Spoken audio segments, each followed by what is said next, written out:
Hang on a sec. Let's try putting Runner Boy's tags, because he said so that might have helped his live. So let's have a look and see, because he said about how his last few lives have been doing quite well. That could be a coincidence. Well, let's try it out. Let's do an experiment. So I'll just copy his thing of, but actually I'm not doing, I just need to put a few tags in. Hello, Bell, welcome back.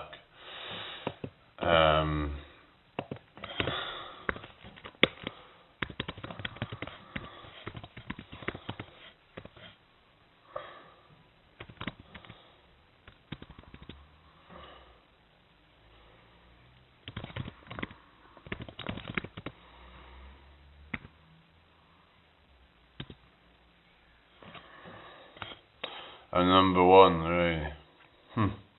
Anyway, just putting in some tags, see if that helps.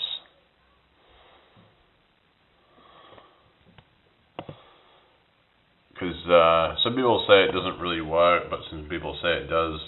I guess it depends really, but anyway, let's just see how it goes. Because Runner Boy was like getting more views lately on his lives. Like he had one that was 45 minutes and that had over 400 views. And then he had one with 366, 1 hour and 28, and then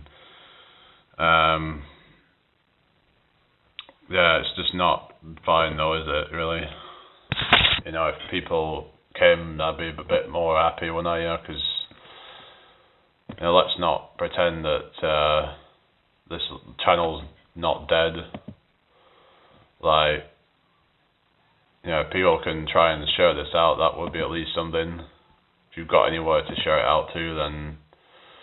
But you know, when it's just kind of dead and it's like I shouldn't have to be restarting it. It should just push me out. Just getting fed up of it. I mean, my videos are hardly getting any views. It just makes you just disheartened. It's like you're at the mercy of the algorithms. It's like there's, you know, I'm not depressed. It's just, do you want to just fuck off then? Like, because I'm really it's just you know, you're just starting to piss me off now. Like 10 fucking years. Fuck off. Like, so you expect me to have no fucking results for 10 fucking years? Get fucked. Get the fuck out of here. I'm just getting rid of you. Fuck off. It's like these fucking naysayers. Fuck off, you know. If you're not going to be supportive, it's like, the thing is, didn't this person send me money the other day just to then fucking turn around and just try and fucking make all these fucking comments? Get the fuck out of here. Like, I'm just not dealing with shit like that, you know.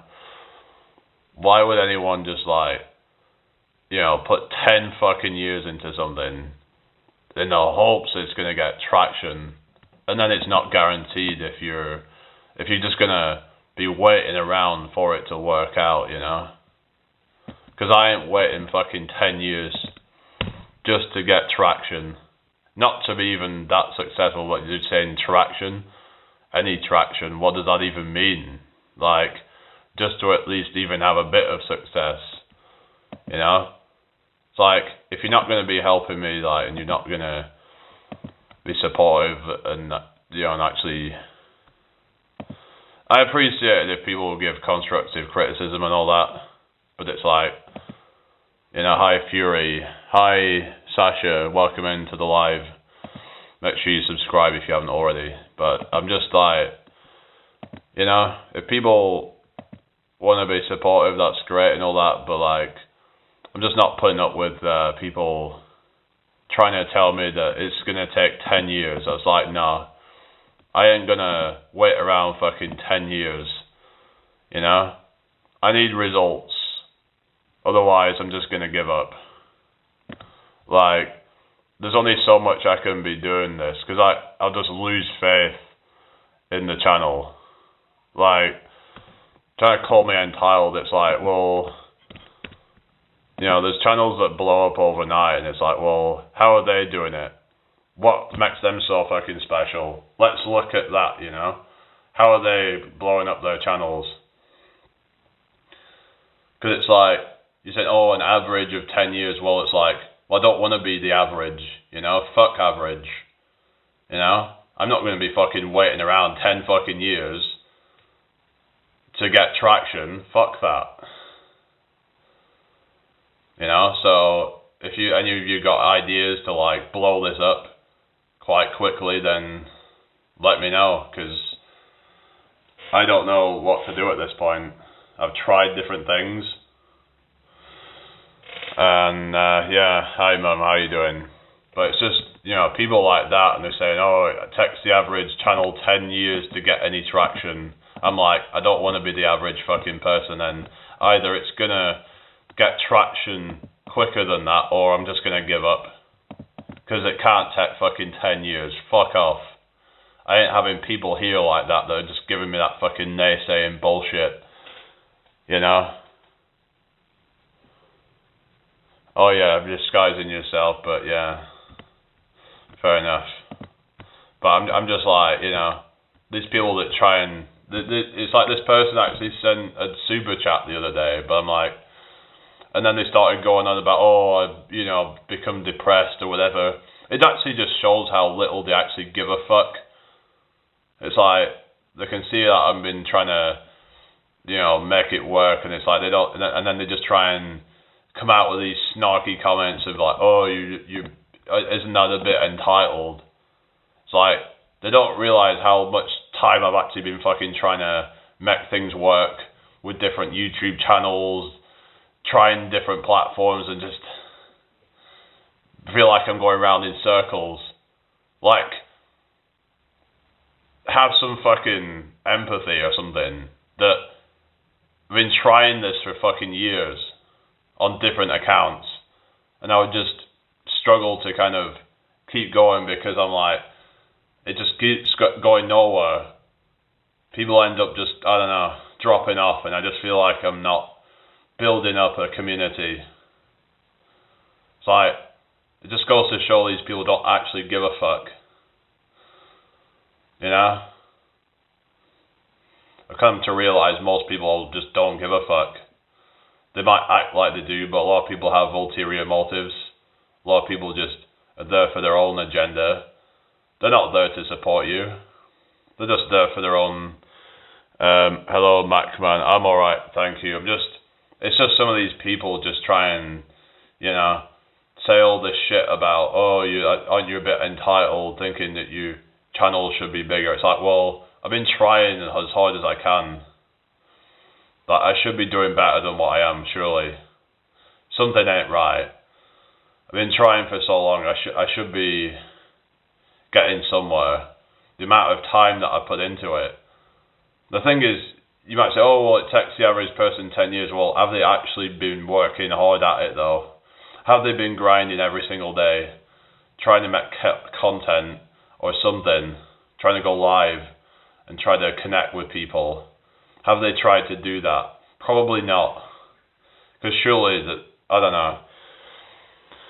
Thank you, Macman. It's just, some people end up showing their true colours, and they're like, they acted all supportive, and then suddenly, as soon as you seem to be kind of not too happy, they then start complaining that you're depressed. It's like, well, if they actually gave a damn about me, then they'd actually be like, you know, they wouldn't be acting like that. They wouldn't be making snarky comments in the chat. It's like, I'm not depressed, it's just that I've just been a bit disheartened with the channel. I mean, it's just not getting enough support with it. It's like, if I don't know, I just feel like it should be doing a lot better. But I don't know. people say, oh, just be yourself, but then it feels like if I was to just be like that, then no one would be interested. Oh, that's good then, you're doing the workouts, well, you've been watching the videos, well that's good then, because it's good if people watch the videos, especially if they watch the ads. It's important that people do watch the ads through, because that converts into money, but it's like, I don't know if most of the people even watch the ads. Like, even if you can't watch the full video, just leave it running. Just leave the ads running on it or something. Because it all adds up, you know. If you let the video run for, like, the full duration, that adds up quite a bit. Because I've got mid-roll ads in there. If you need to do something else, just leave it running. That's the least that you can do. Like, if you can't afford to, like, send money or whatever and to help with the channel, then you could at least leave the videos running just to rack up more revenue or something. But, you know, a lot of people can't even do that. If it's a small channel, I'll try to, like, run their ads, because, you know, it's going to help them get revenue, right?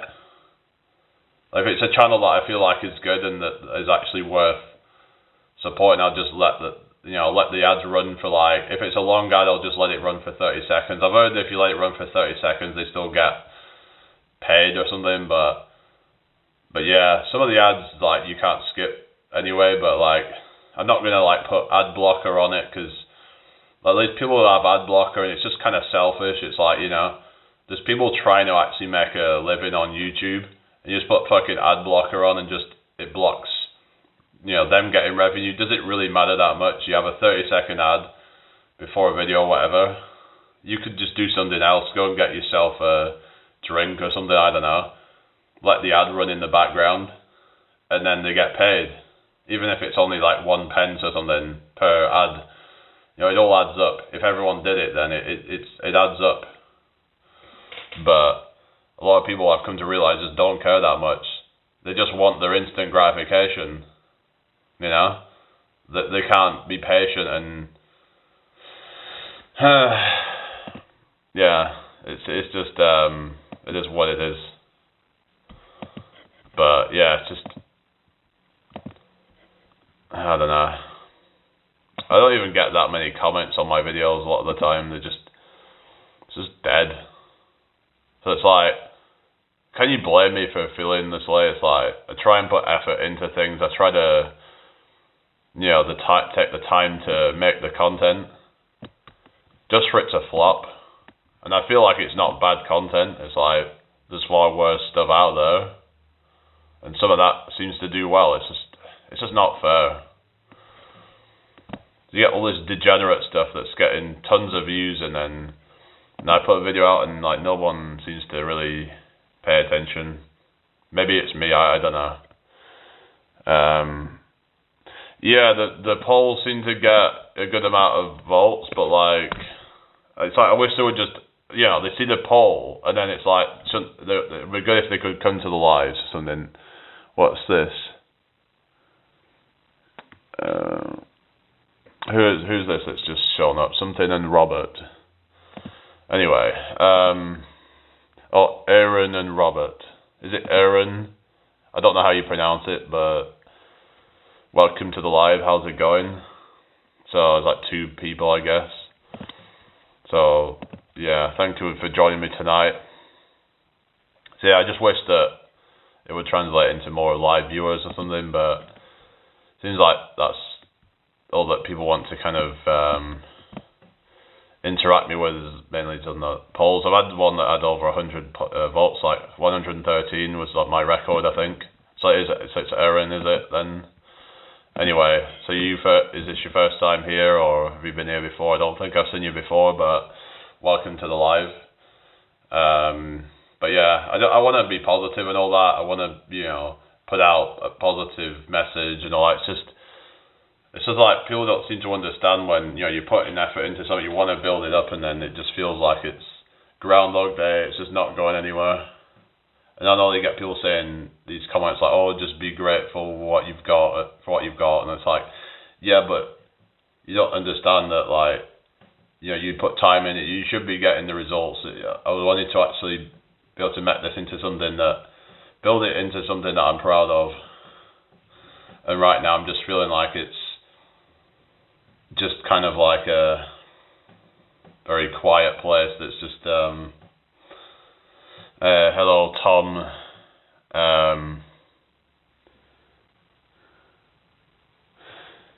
Yeah, I know, it's just like but as soon as I start kind of getting a bit like drama, then they all want to be here then, you know.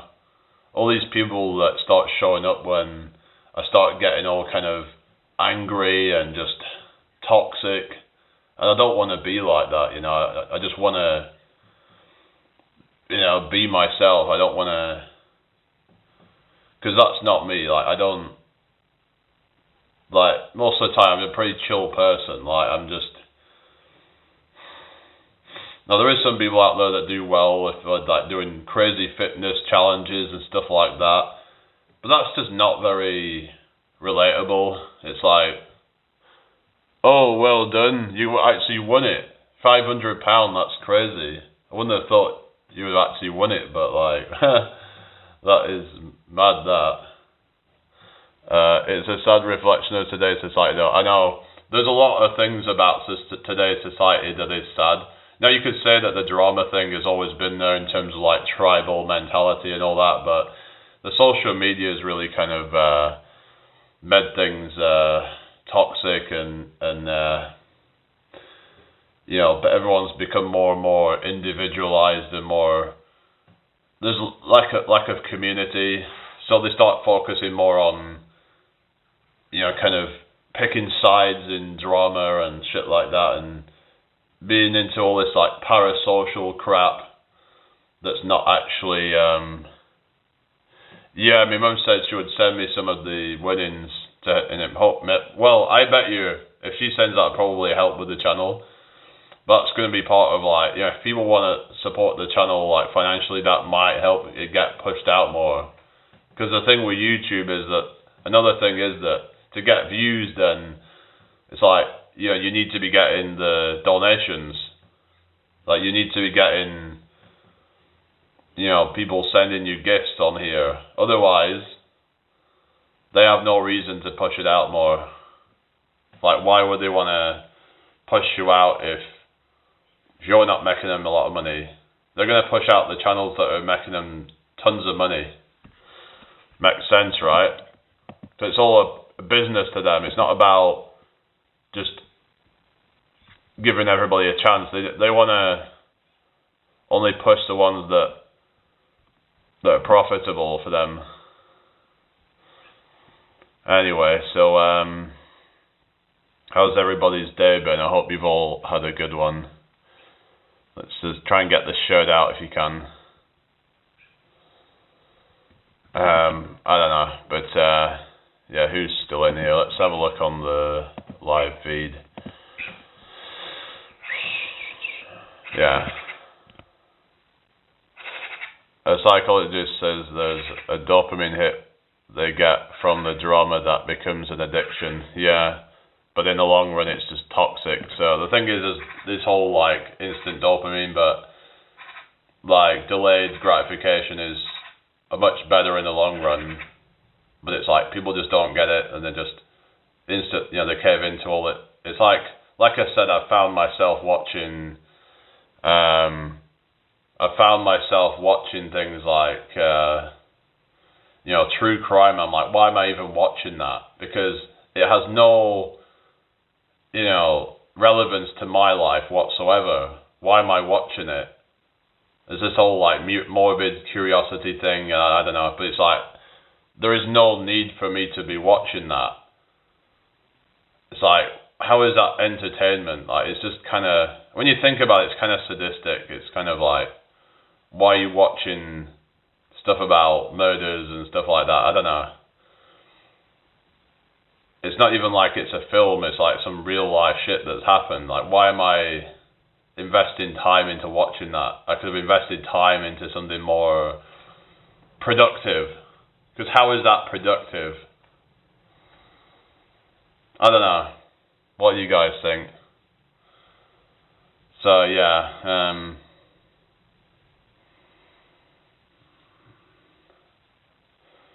But I think my mum might want to keep some of that money for herself, so I understand if she don't want to, give too much of it in like the super chats. She's been kind of struggling with like, so she had this move and all that. Many end up with anxiety and paranoia due to the toxic effect. Yeah, that's it, There's consequences to all these things, isn't there, Like, people just craving all... It's like, for example, hookup culture where people get the dopamine from that, but, like, it just leaves them feeling empty, feeling used, feeling, Like, it just ends up, empty in their soul because there's no actual deeper connection with this person. It's just a quick transactional, meaningless fling. That's why I don't like all that stuff. It's been pushed out, in the media, in the music, everything. I can't be doing with it. It's like all the music these days, it's all about sex. Everything's all about sex. And it's not about building, meaningful connections with people. Building, a meaningful relationship, building meaningful friendships, even connecting with your family. It's all about just hooking up with random people that you'll never see again, and it's just, like a quick high from a Mars bar, and that's gonna probably, lead to problems in the long run because the Mars bar is, full of sugar and it's like, well, and they're probably not going to be exercising either, a lot of these people. It's like if you can exercise and you can burn it off, and you get rid of the blood, sugar out of your blood, then it's might not have such a negative effect, but it can still be bad, all those processed ingredients and stuff, but people don't care, Well done chicken, that's amazing. Alright, Richard. Do you mean like chicken that's kind of burnt or something? I used to think like well done as in like, I used to think it literally when it was like well done, as in like something's well done, as in well done, like in that sense. I'm like, why is it called well done? If it's burnt, why is it called well done? Like what, like when something's well done, it's like, that's the best, right? Well done. Like it's an accomplishment. I don't know, it's oh, hang on a sec.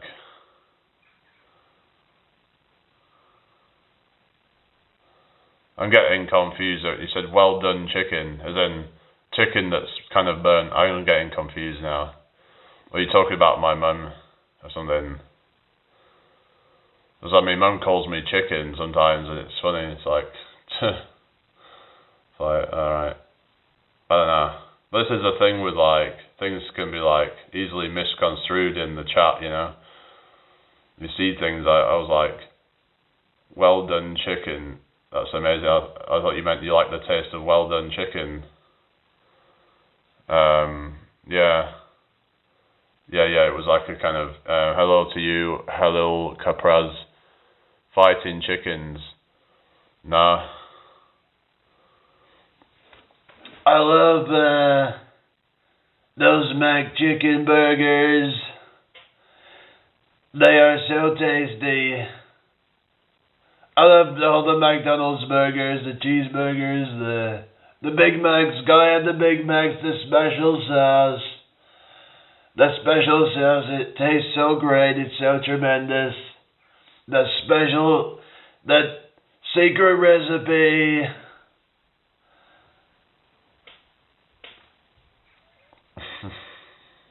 I don't know.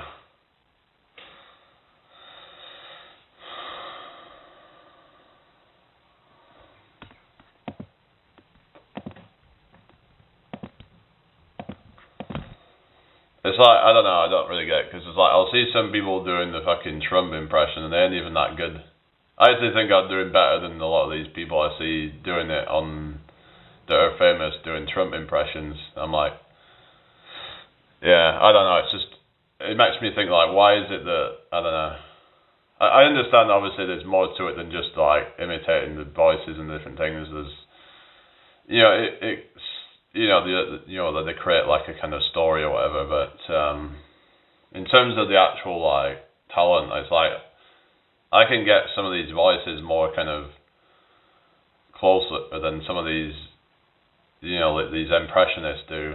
It's like for example, you got this impressionist called John Culshaw. Half of his impressions suck, and I'm like, how is this guy famous for doing it? It's like some of them are good, but like a lot of them just sound like him. I don't know. I wouldn't say they're all great, but like, having a deep voice is like, it's just something I've practiced with like, where you do like the higher pitched ones. It's like, I've had an accident. No, I think I'm entitled to some compensation. It's like you kind of have to switch into a different register. But that's something that you learn when you're doing things like singing and stuff like that, and you learn to be able to, so that's probably helped that as well, because you're learning different keys and stuff like that. You're learning, doing in different octaves and things like that. So yeah, it's all stuff that you can, practice and get better at over time. So like, just because you've got a deep voice doesn't mean that you're stuck to only doing low, deep kind of notes or whatever. It's all about expanding your range. Oh, alright, $49.99 my mum sent me. Oh, thank you very much. So there you go. So yeah, she did send me some. That's about 10% of her. But that's good. But I understand if she wants to keep the rest to herself, it'll be yeah. But it's good that she won a £500 pound. That was mad. That, yeah. Anyway, let's see if this gets pushed out. Then let's put it to the test and see if someone sending $49.99 is going to help it get pushed out more. Who knows? Maybe someone else might send a super chat or something. We'll see, won't we? If like maybe we'll get a chain of super chats going on. Someone else might be like, oh, I want to send one now. You get this whole kind of like bandwagon mentality, don't you?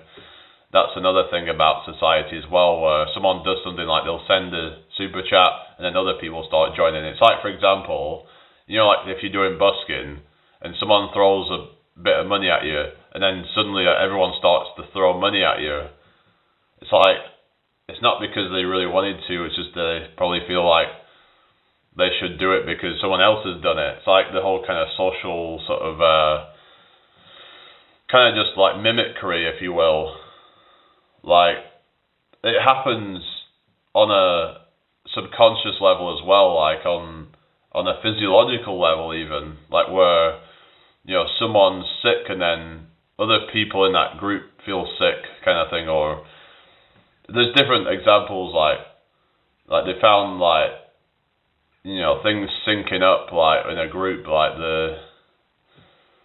it can get dangerous where, say, for example, you get into like a certain groupthink mentality. So that's the danger of getting into the wrong kind of group where they all start to, all of their opinions start to kind of, become one, like a hive mind.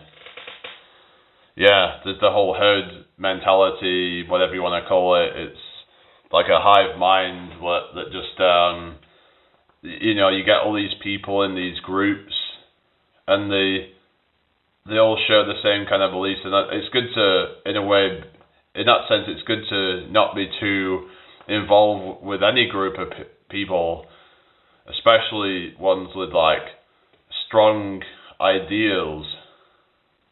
Like with ones with very kind of like strong beliefs in things, because it can be hard to not be influenced by that. Like you tend to be influenced by the dominant belief system. So yeah, sheep mentality, yeah. If you yawn, all your viewers yawn, yeah, that's it, Like everyone kind of synchronizes to that. It's like, for example, you look around and then everyone else looks around. Have you ever noticed that when you looking at, it's like you might have seen somebody that you're you think you know or something like that, and you're looking, and then somebody next to you, they look, and it's like, why are they doing that? Like, I don't know this person. Why are they copying my? But it's this kind of like, you could say it's this curiosity thing or something. I don't know. That like, I don't know. It's just something I've noticed. Hi Kelzo, how you doing? Welcome to the live. Hope everyone's well. Hit the like button, guys. But yeah, we can tend to sort of mimic, whether it's consciously or unconsciously, but it's important that we stay true to ourselves. So just try to be mindful of that and not get too kind of drawn into groups. But if you're in a group, make sure that you're still able to, voice your own opinion and not get sucked into groupthink. Because that's when it kind of becomes like a cult. There's very little flexibility in those groups, and if you dare to disagree, they'll all attack you like a sick sport. Yeah, that's the thing. It's like, so I've been into like deep conspiracy rabbit holes and stuff, but as soon as I would question it all, they don't want anything to do with me, a lot of them. Now, some of them were alright, but a lot of them would just kind of try to, bash you as some kind of, whatever, normie or whatever kind of crap. It's like, whatever, it's like, because it's like, if someone questions it, then it's like a threat to their identity, because I've come to realize that it's an identity. It's not just that they believe in something, it's an identity. It's like a personality trait or something almost. It's like, it's something that defines them as a person. And that if someone doesn't agree with that, then it's like, then they feel like they are being attacked. It's like, if you're there to say, hey, I don't agree with this, then they feel like they're being personally attacked. Yeah, independent thinking, but it's just, more people need to think critically. But it's just I don't fit into any group. I wouldn't fit into like normie circles where they're just like, whatever amounts of jabs they've taken or whatever, and they just go along with the current thing. They have, what is it, Ukraine flags or whatever country, Israel or Palestine or whatever, they're part of that whole kind of, sort of thing, and it's like, I don't get involved in any of that, because to me it's all a distraction, really. How is you waving some fucking flag going to fucking save the world? It's not. But a lot of these people just want to virtue signal. They put all these things in their bio and trying to kind of virtue signal to all these other people. I guess maybe for some of them they're just trying to build up their own profile or whatever. It could be a way to kind of signal to the group that I'm one of you and I want to be part of your cult or something. I don't know. But it's, yeah, I don't, use Twitter or anything like that, and it's just, all these like kind of extreme ideological kind of people. But then you've also got, on the other side, you've got other platforms where you get extreme right-wing views, and it's like, yes, it's a social media group bonding thing. Many are lonely and crave that feeling of belonging, even if it means bullying someone. Yeah, that's it. It's like people will, sort of like, remove like morality in favor of being part of some group. They'll just attack others if they feel like it. So that might be why you'll see like, someone might criticize someone's view. They're not doing it in a malicious way, but they're just questioning someone's ideology, and then they all come and attack them.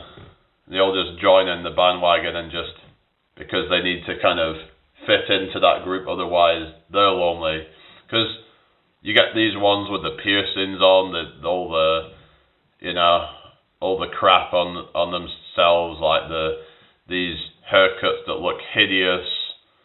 I mean, these people just, to be honest with you, look completely hideous. They probably look way better if they actually just got rid of all that crap, but it's a way for them to just get attention, like by looking the most obnoxious that they can. Because I was watching a video a while ago where he says, why is it that all these woke people look like that? Why is it that they have all these stupid colours in their hair, and just have their hair in a stupid style with this half fringe thing that just looks awful? I mean, if you want to do that, if that's genuinely what you want to do, great. The thing is, this isn't what I don't think it's genuinely themselves. They're just doing it just to... It's that shock value. It's that trying to be extreme or whatever. They might have these huge piercings in their ears. Just piercings all over their face. It just looks really just awful and just disgusting. It's like, I don't care if people get offended. It's like, that's my opinion. I think that these things look absolutely hideous. And, yeah, it's just, people just can't, like, be themselves, because it's like, this whole thing of fitting in, isn't it? Hello, Runner Boy, how are you doing? I hope you're doing well. Yeah, YouTube takes at least 30%. In fact, I've had times where they've took over 50% of super chats, which is just an absolute disgrace, really, isn't it? But it is what it is, Anyway, hit the like button, guys. But yeah, Runner Boy, have you ever tried one leg body weight deadlifts? I'm just wondering what your thoughts are on them, because I was just trying it out earlier. And yeah, it's like a unilateral version of a deadlift. I guess you could say it's kind of similar to doing a unilateral squat. But yeah, there's quite a bit of stability involved in it, and yeah. Well, I've done one leg RDLs before. Is that just like, what did you use weight with that? Because the thing is, you probably won't need to use that much weight, because because you're taking one leg out of it, you're like, yeah, they're easy to load up. I think they're good, right? Yeah, how much weight would you use on that? Because I suppose at a certain point, then it might become so how would you hold the weight just like a normal RDL or something, and just kind of same kind of movement pattern, but just like unilateral or something, or 20 kg dumbbells, so you do it like in each hand, that's like 40 kg total. Because they say that you can, something like a regular deadlift, you're probably looking at 2.5 times whatever you can do on unilateral deadlift. So yeah, many use PayPal as it bypasses YouTube altogether. The problem is that they might not. Yeah, if anyone wants to do PayPal, then let me know. I can put the link to that. But basically, YouTube might not push you out as much if you use PayPal as a way to, I don't know. So it kind of feels like what you're supposed to do, because YouTube will only push you out more if you're getting more super chats. So if people use PayPal instead, then they might push you out even less. Like I said, YouTube's a business, right? If they see everyone just using PayPal instead, they're gonna just suppress your lives. They're pretty much just gonna shadow ban you, because they don't like it when people do that. You gotta think of it from a business point of view. Think of it, if you're at YouTube and you was some greedy fucking billionaire, you probably just yeah, this person's not getting any super chats. They've got a link to their PayPal, so we're gonna just suppress them. Well, dumbbells would be easier than barbell on one leg, would it? How's that then? How would dumbbells be easier than the barbell on one leg? Is it in terms of like the stability thing, or I don't know, but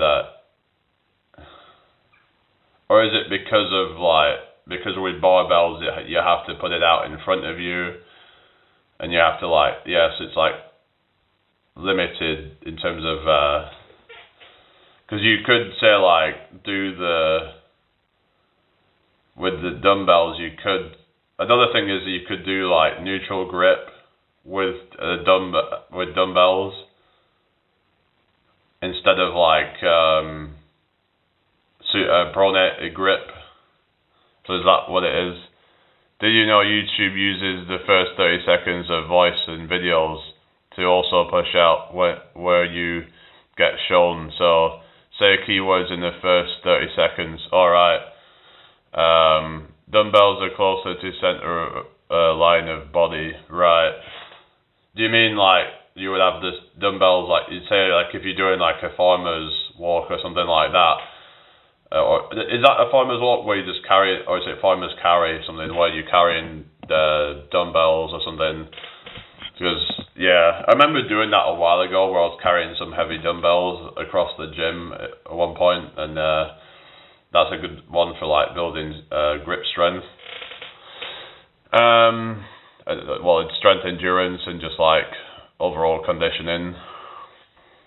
But because some channels buy views, that's true. But I've heard that when you buy views, it actually ends up sabotaging it in the long run, because YouTube will see that there's inorganic traffic coming in, and then they'll just suppress you. So I don't recommend anyone buy any views. I think it's a kind of it's not a smart thing to do really. Every millimeter away from middle line of the body is harder, right? I don't know, but yes, it's just I'm not 100% sure, but I'd have to look more into that. So anyway, so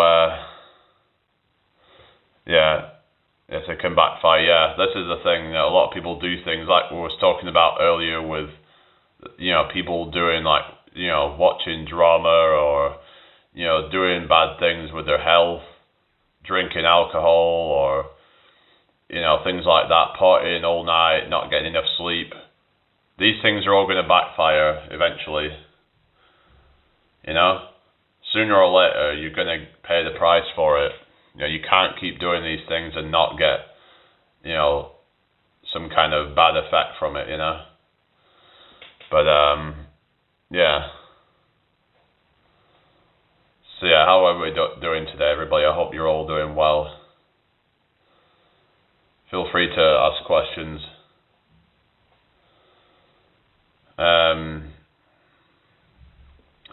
Running by. Have you ever tried using like a weight vest or something? Because some people train with weight vests, whether to do pull-ups or to do dips or to do squats with that. I don't know whether I should get one, but substance abusers get good following.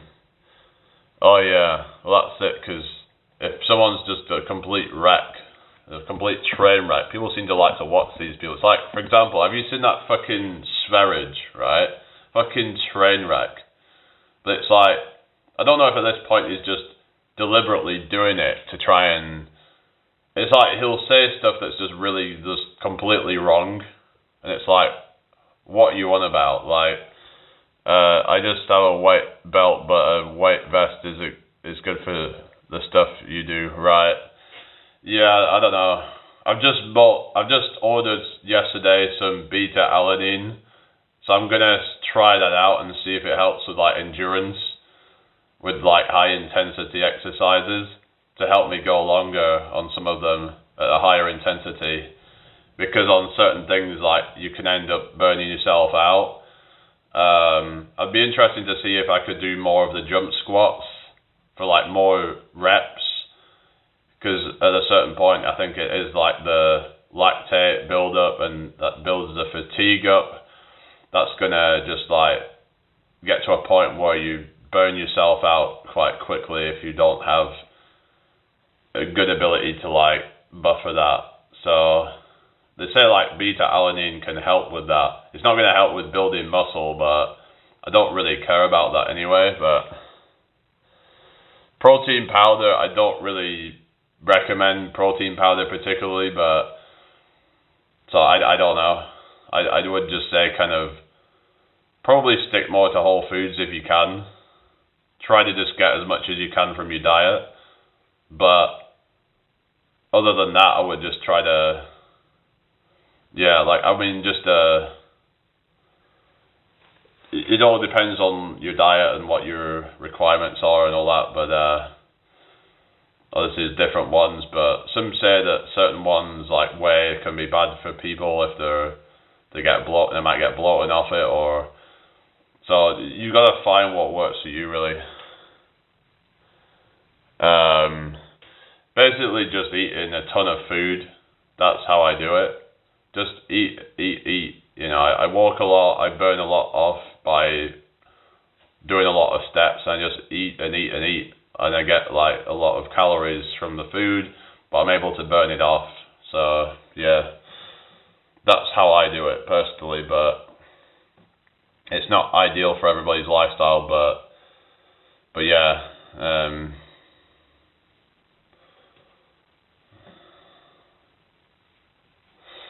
Anyways, yeah, just it's kind of like mainly just about the total calorie intake, as well as just eating mostly clean if you can. Not really fake meat stuff, well, but yeah, I had some of this like granola stuff earlier.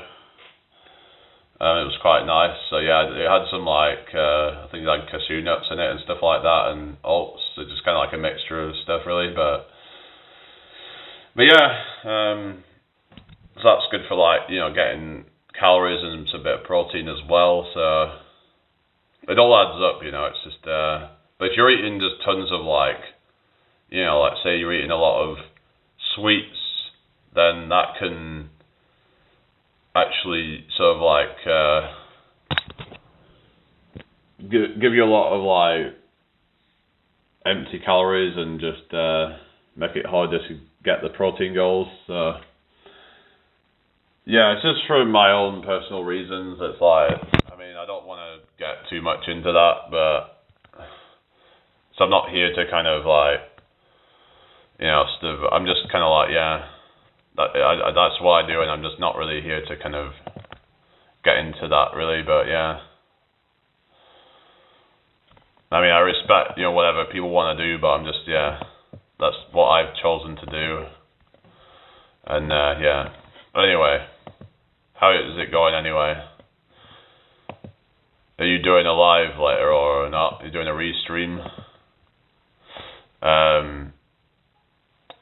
Yeah, that is true, Tom. But yeah, there's a lot of protein sources out there.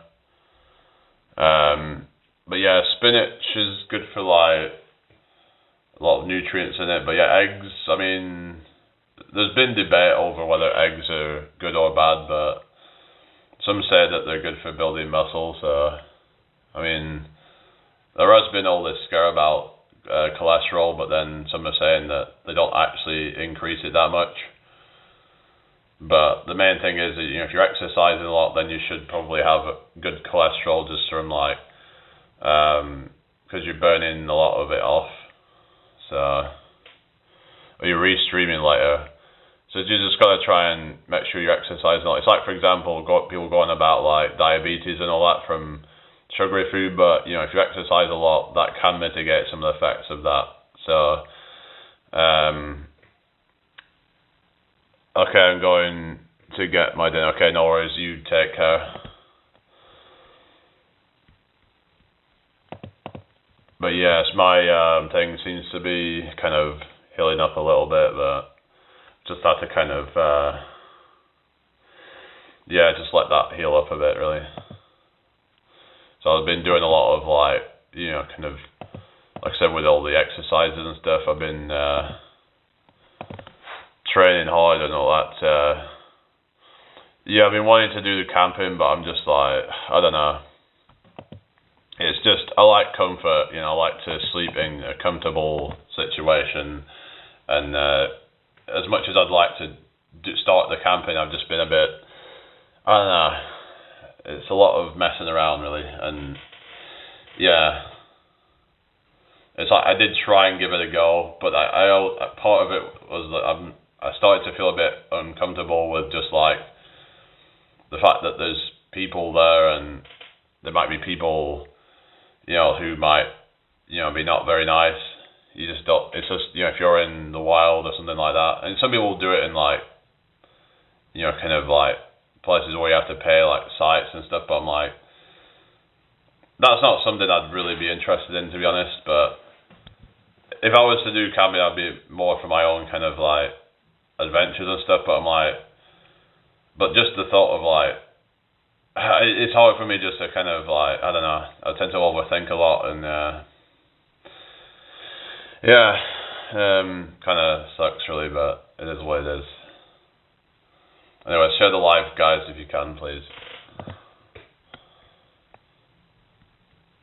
Just, I don't know. I'm just, I just don't know.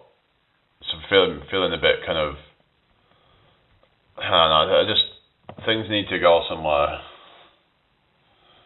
You know, things really need to kind of like start to go in the right direction.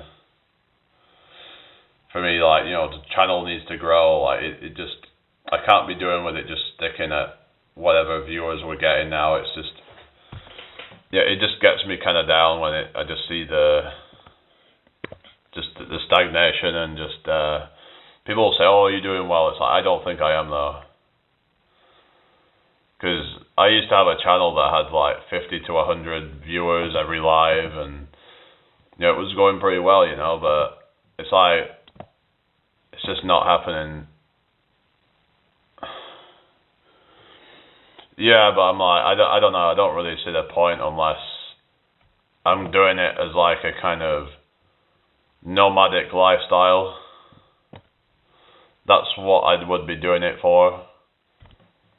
I probably wouldn't really find it that relaxing. Like, to me, relaxing is just sleeping in my bed or something, you know? I mean, but, I don't know. Whatever. Yeah, so I was on about this friggin' Sperrage guys, who also called Galtis, and it goes on about exercise, and saying exercise ages you, but it's like, then he'll try to find the most kind of unflattering photo of somebody, cherry picking things to, you know, to kind of confirm his own biases. It's like, and people watch this shit. It's like, how many of these people actually believe him? I mean, maybe it's just that some people want to be told that exercise is bad for them because they don't want to exercise. I think Sperrage actually used to work out, but then he gave up, and then he just kind of went with this narrative that exercise is bad for you, but he doesn't understand the nuance and of course, if you exercise too much, that's bad for you. But if you exercise the right amount, then the body actually adapts and gets better at dealing with stress. So that's actually good for your body. You know, it can reduce your blood pressure, reduce your resting heart rate, it can improve your lungs, improve even your bones, everything. You know, the exercise is something that I cannot recommend enough. It also can improve your mental health if you do it the right way and you don't overdo it. So, yeah, it's just talking all this shit. And it's dangerous to be putting this shit out there. Why isn't this shit fucking banned? And why are people watching this shit, you know? People would rather watch a fucking train wreck like him than watch actual fucking common sense and good advice. It's like, I don't know. It just feels like it's all rigged, you know? This whole life feels rigged, you know? Feels like no matter what you do, there's someone who's like a scumbag who will just beat you. So, yeah. you start thinking like, why even bother then? Why even bother playing the rigged game? You know? I just live completely for me, just do what I need to do to get by, and just forget about everybody else, and just, yeah, because when you're in a world that's full of corruption and, I don't know,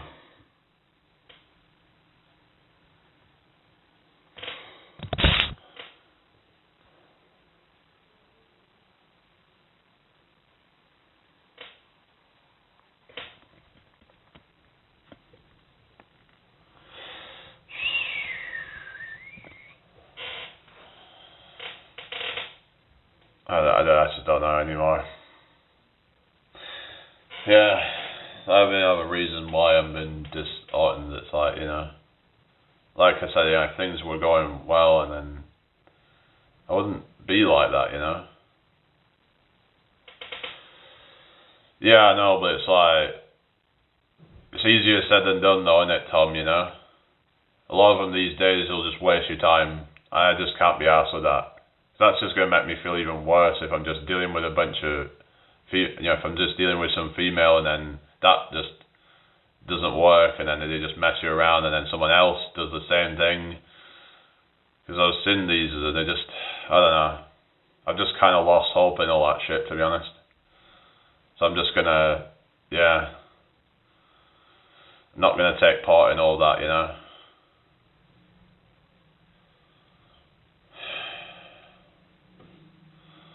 Like, a lot of them aren't even faithful anymore. They're not loyal, a lot of them. A lot of them are fucking skanks. Not saying they all are, but, you know. To me, it's like, it's all or nothing. It's like, we're either going to be commit for life, or I'm not interested. It's like, if they're going to go and, like, cheat or whatever, that's the end of that. But I'm thinking, do I even want to risk that? Do I even want to be, you know, putting myself on the line like that, you know? I mean, I'm just kind of been questioning, like, do I even want to do that? Because I see how they are, a lot of them. And I'm like, I don't know. You just never know what's going to happen. Especially nowadays. It can be so quick to just sabotage things. They'll be trying to cause drama, and I just can't be doing with them trying to cause drama, and some of them don't even realise they're doing it, and they'll just try to find some way to cause chaos in a relationship. I'd rather just be on my own than deal with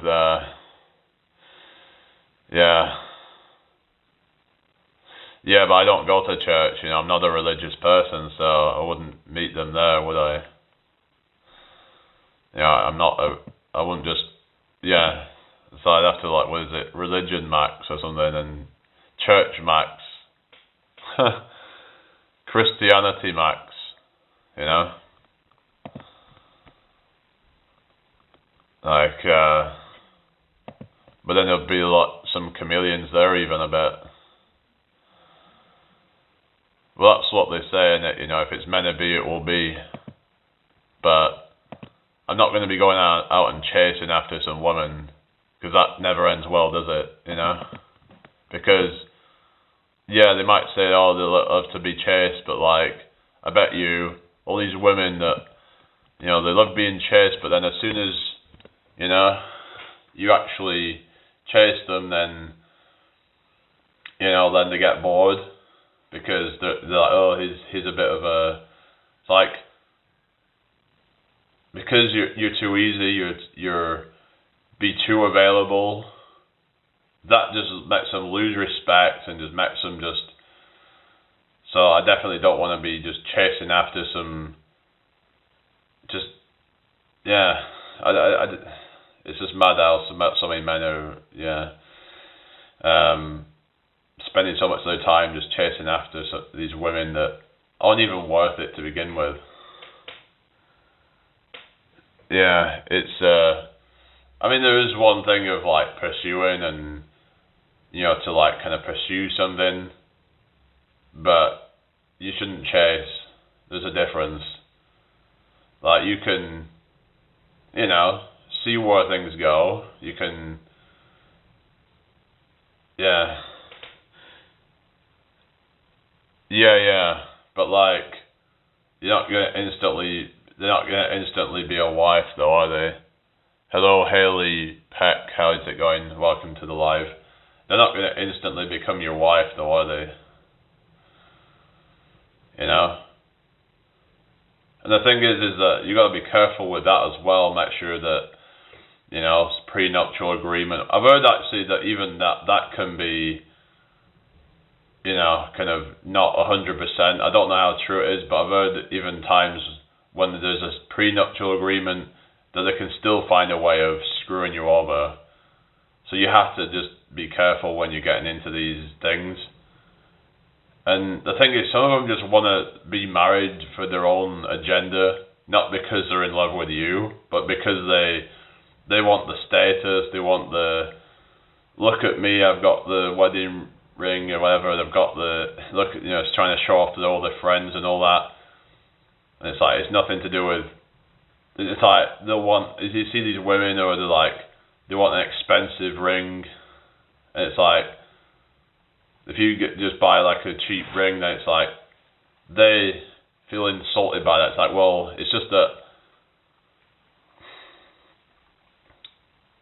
I just would feel like it would be a waste of money. But it's just that a lot of them see men as just like ATM machines. They just see them as,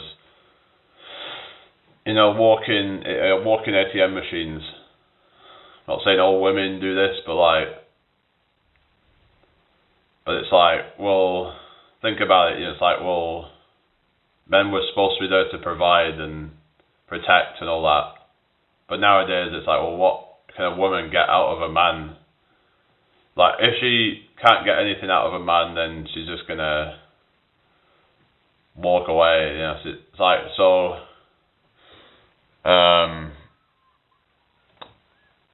yeah. Yeah, you gotta vet them. I mean, I get that. Yeah, that's right. It doesn't need anything external. Like, it's like true love. Like you could just be living in a fucking box or something, and that's like, because that's all that matters. It's like, you don't need money, you don't need any of that. Hi, Jax Johnson, good to see you. How are you doing tonight? It's like, you don't need any of this crap. When there's a strong connection, then it's like, oftentimes this whole need for like external, whether that's materialism or whatever, that it's like to try and give themselves a sense of self-worth, feeling like that if I have this fast car or I have this big house, then I feel worthy, I feel like I'm worth something. But really, that is fleeting. And yeah, but I'm not religious, and it's like, I don't want to be like, I don't want to be, if they're going to try and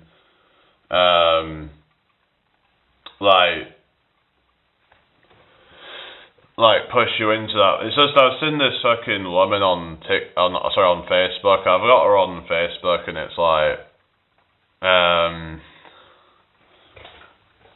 and then she was like, kind of, well, she's supposedly single, but I'm like, I think she's got kids or some shit, and I'm like, when did she have these kids? I'm like, she goes on about like being all kind of, I don't know. So I was seeing her posts and stuff, but it's just that she believes in some kind of far out kind of stuff. Because I used to be part of that community, and I'm like, I just don't know if I can even be doing that. And I'm just like, I don't know. It's just, yeah, I haven't actually spoke to this woman, but it's just I just randomly added a bunch of people a while ago, and I see her posts on Facebook, and yeah, I don't know.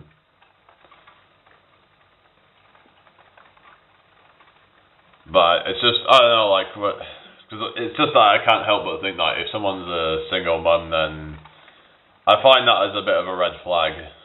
I don't know. It's just if you're, I don't know. It isn't always their fault. I understand that, but then I start to think about like, that.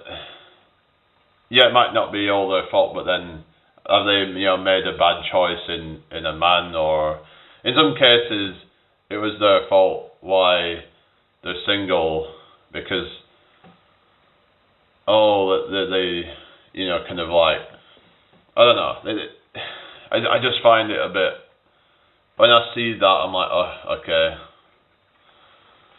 I don't know. I feel like that's a bit.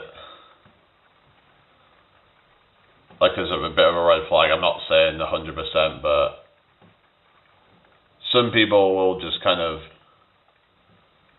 I understand people make mistakes, especially when they're younger, but I don't know, like,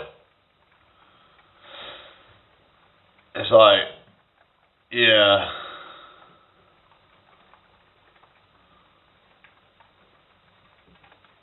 I don't know really.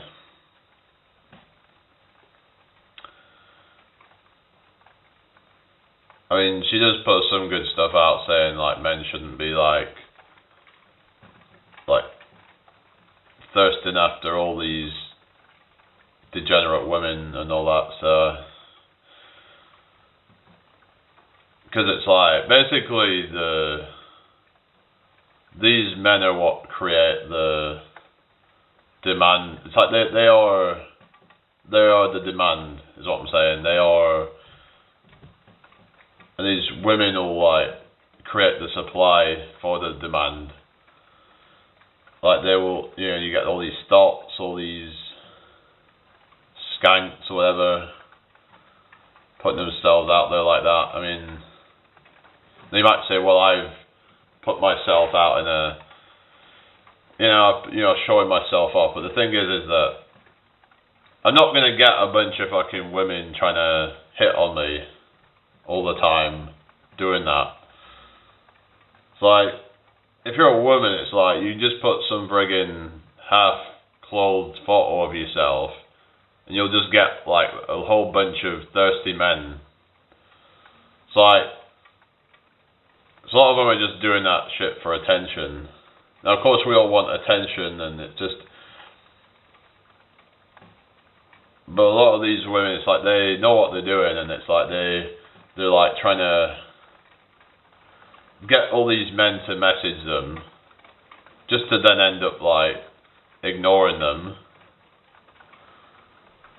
just wasting their time. I mean, you could say, well, they're wasting their own time, but yeah, it's just. Maybe there's better ways to get attention than just. It's like they're not creating any value whatsoever. It's like, I understand what people say when they're saying that living as a man nowadays is probably like hard mode, whereas for a woman it's like tutorial mode in a lot of cases, because like oftentimes they'll just get stuff done for them. There'll be like someone there to rescue them. They'll be like, let's say for example, if something happened to a guy in a bar or something, oftentimes there's nobody there to look out for him. Whereas if something bad happened to a woman, there'd be all these people around her, men and women. So, yeah, it's. I mean, of course, women have their own struggles. If they do decide to have children, that's obviously a very big commitment on their end and going through the childbirth. But there's a lot of women nowadays that are just not going through that. They're not actually fulfilling their role as a woman, and they're just being degenerates, and that's not a hard life to live, really, is it? You know, they're just, you know, just posting shit on their Snapchat, their Instagram, whatever, trying to rack up points, rack up scores, and not actually provide any real world value. They're just showing as much skin as they possibly can without getting banned. And this stuff's normalised. You've got women sleeping with 1,000 men in one day, and it's like, why are people even paying attention to any of this?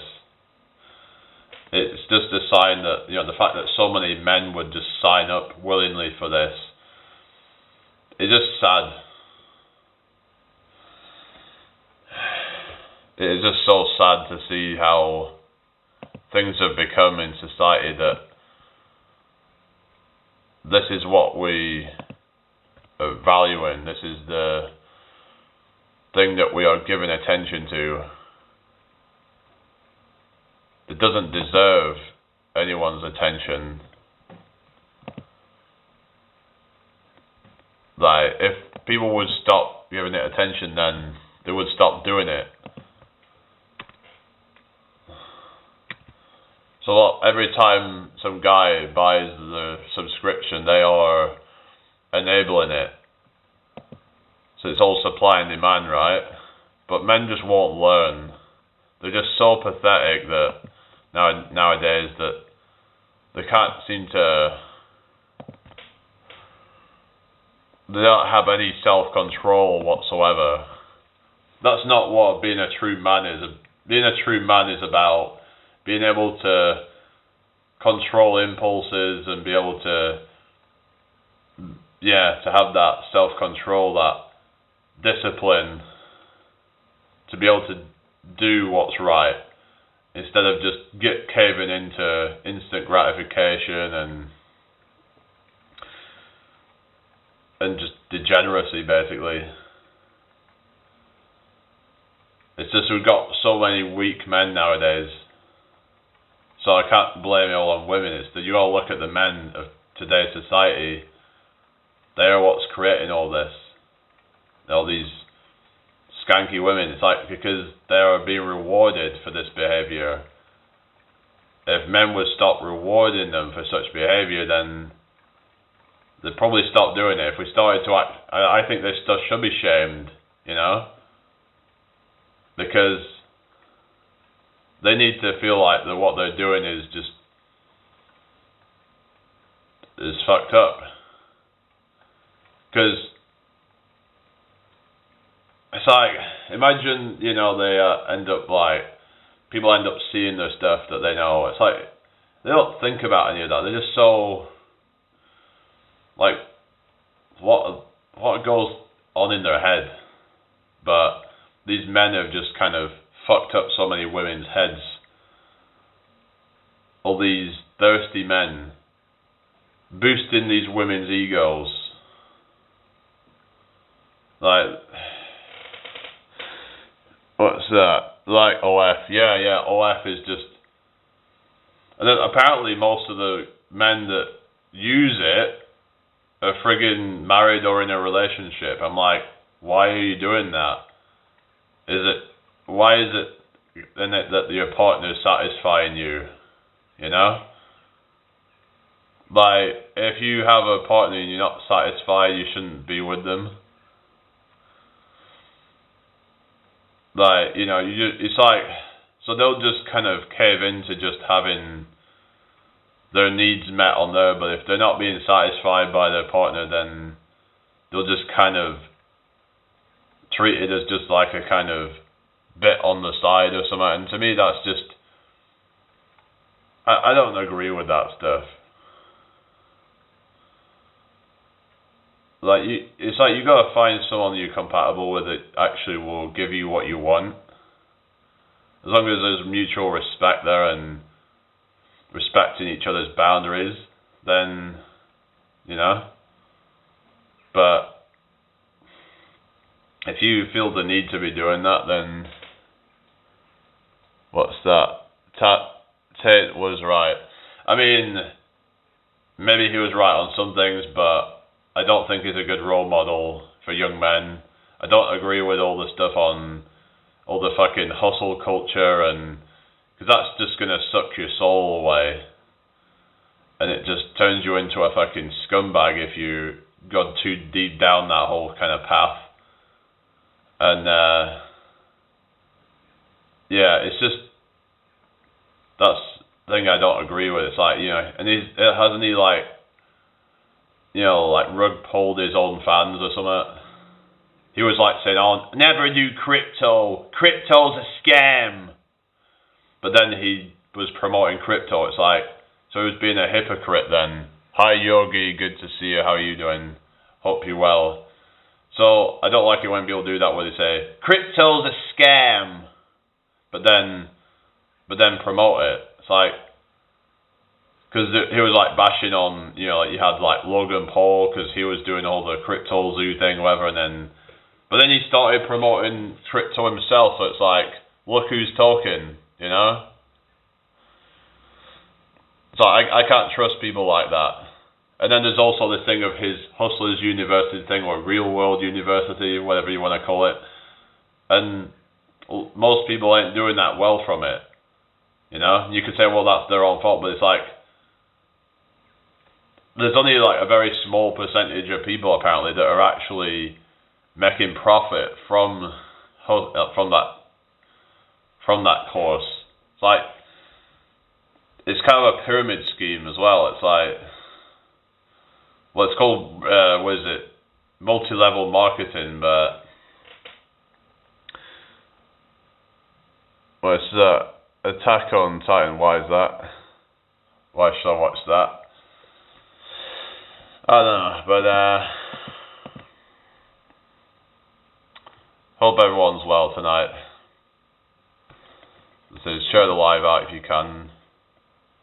I just don't know what's going on. This thing is just dead. So if people can help try and promote this out or something, you know, if you can share it to your community page or social media or whatever, then that would be great. But alright, Reluctant, how you doing? I hope you're well. But I don't want to keep going on about this. It's kind of negative, like, you know, we start, you know, kind of going on about degenerates and all. It's like, I don't know. I just think it's just like, I'd rather focus on more positive things. But sometimes certain things do need to be addressed.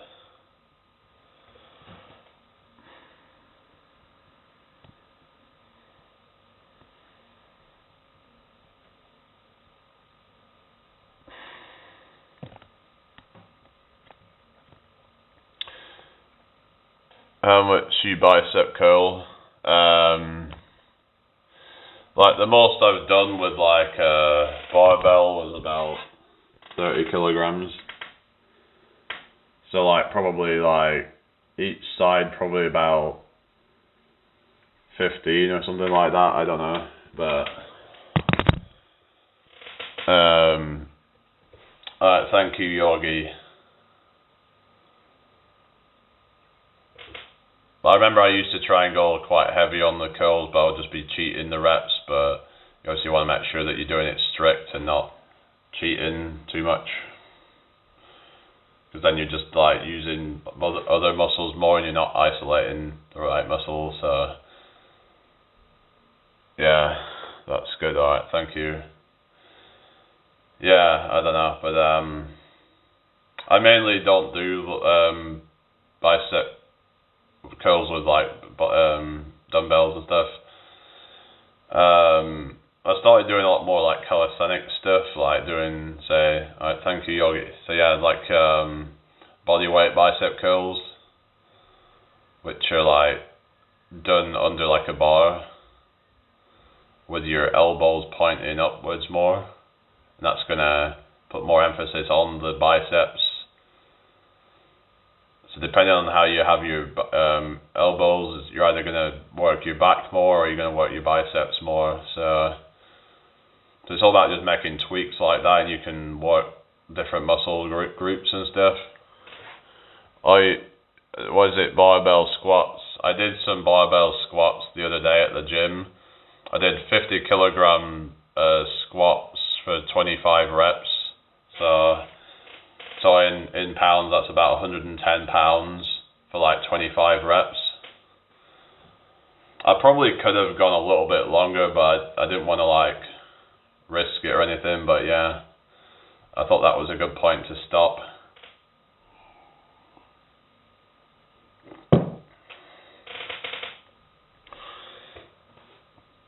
Yeah. So I can, it's got pretty good like endurance with that. But I've just bought a beta alanine. Well, I've like ordered it, so I'm waiting for it to arrive. So I don't know if that's something you've tried. Did you say? I don't think you've tried it, have you? But with the whole vegan diet, it might actually be more beneficial for people on that diet because beta alanine is actually found in animal products or something, but so they might have more of it than say like vegans to begin with, but like so supplementing it might be more important. So I'm just wondering if like what's that? Sent you great trailer. What's that you mean? Sent you great trailer. Hello, Cassidio, how are you doing? Good to see you. I hope you're well. Thank you for joining me. So, yeah, with beta alanine, you can like sort of apparently buffer the lactic acid burn and help you to go longer to exhaustion. So there's this thing of so I actually did a rowing the other day. So I did 1,000 meters, and that took me 3 minutes and 54 seconds. I haven't, but I remember you mentioning it previously. I'll look into it.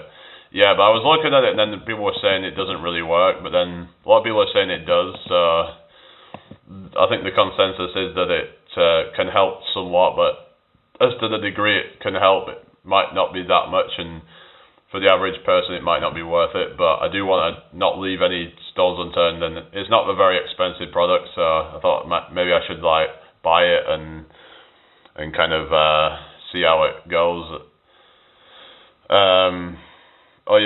It might be good. That's a good idea. Maybe it's worth, because if it's with like the endurance of it and you get the lactic acid burn, it might help you to be able to go longer with a higher intensity. So I was thinking for things like jump squats, I might be able to get a few more reps doing it, or things like push-ups.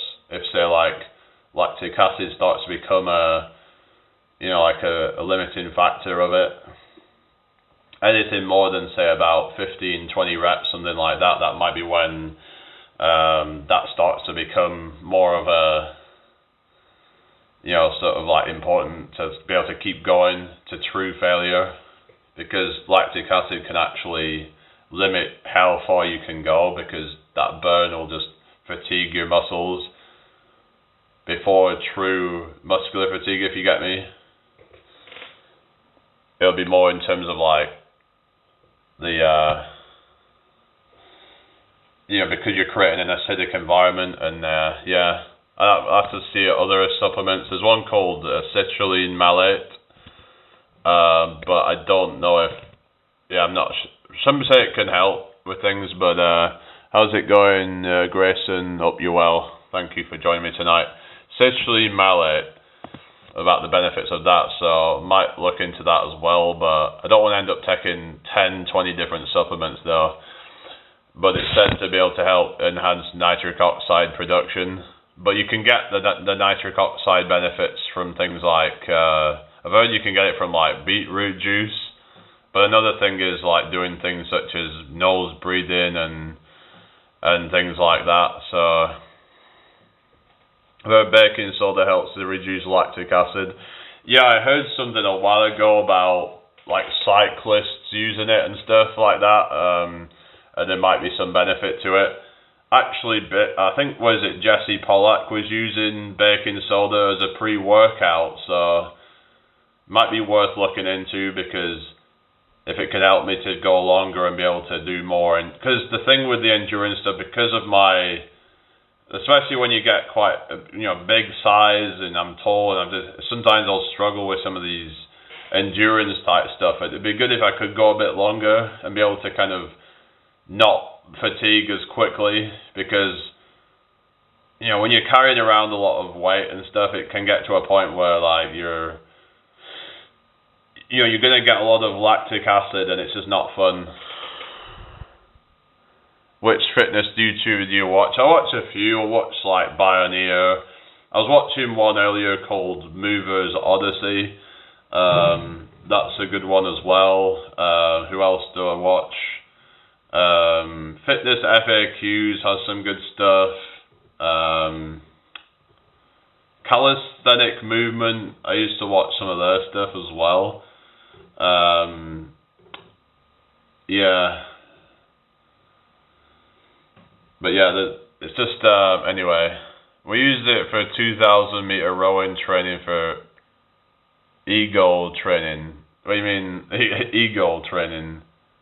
But yeah, 1,000 meters, 2,000 meters probably would be good for that, because it said that, like you're on about the baking soda, but like beta-alanine, it said that the benefits are from between about 30, natural hypertrophy. I've seen a few of his videos. Hello YouTube. It comes on with that every time, doesn't he? Hello YouTube. So, YouTube,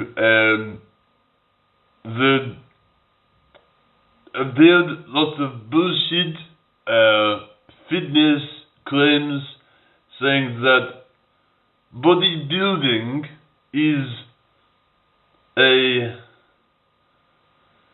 isn't a sport. And I say bullshit. They're saying that bodybuilding doesn't build functional muscle. But every movement is a functional movement. They don't understand that, like doing the bicep curls is a functional movement. Because it trains the function of the bicep by curling the bicep.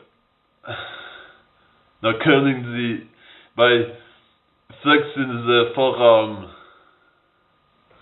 That makes you... But yeah, it was Jeffrey Verity Schofield. I watch him as well. But I don't know, it's just... Some of them, it starts to get to a point where it's just about pure bodybuilding, and yeah, because it could get to a point where if all you're focusing on is size, it can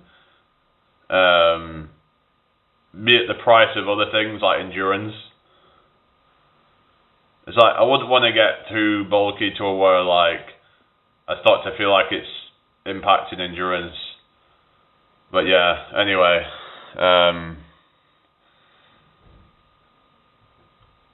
but yeah, I mean, I don't know. Yeah, I hope everyone's doing well tonight. So share the live, guys, if you can, please, and hit that like button. I should like it myself as well, so there we go. But yeah, so maybe I should look into baking soda. I'm wondering if there's a synergistic effect with baking soda and beta-alanine, whether they work together. I'm 29, going to be 30 in July, so yeah, can't believe it. It's just, where's all my life gone already, So, yeah, so I'm just wondering if there's a combined effect of baking soda and beta-alanine, and even reduce the lactic acid even more. I was wondering if lactic acid is actually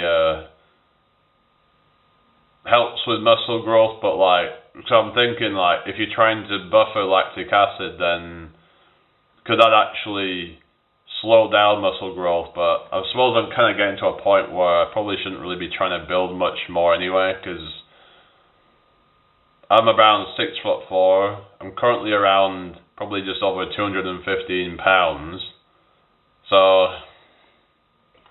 I put on quite a fuck ton of weight from when I first started.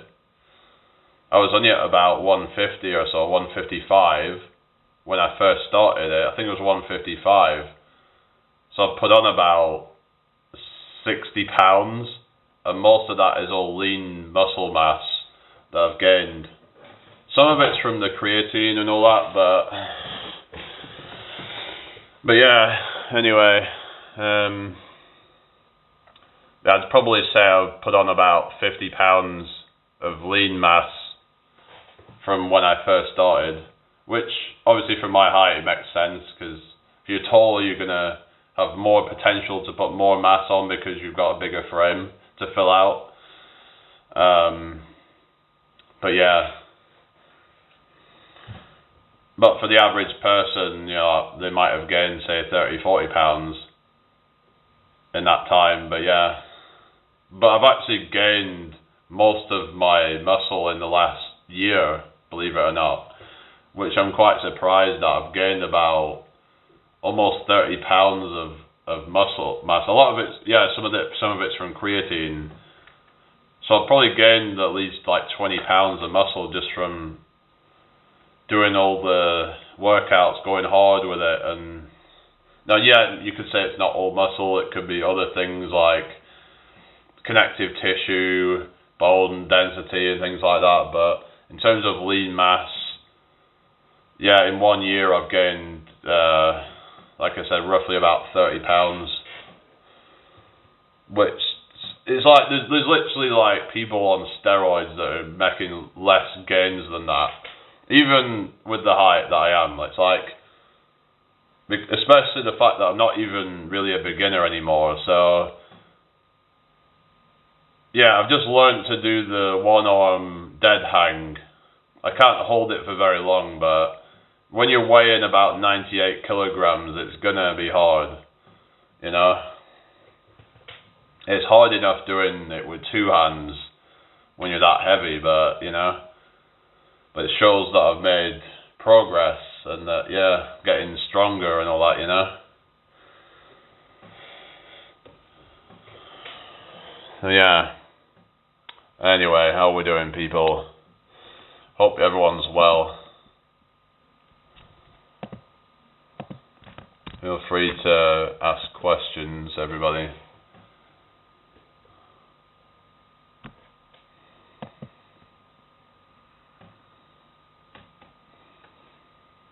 I don't know. It's gone dead in here, isn't it?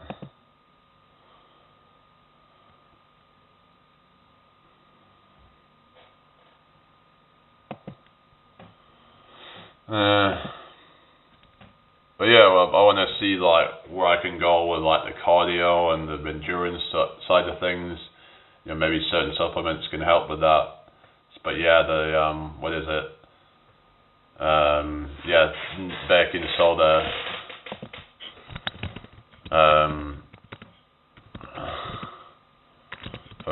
For the lactic acid. Because if you can like try to, kind of buffer the lactic acid, then it's going to allow you to go at a higher intensity for longer.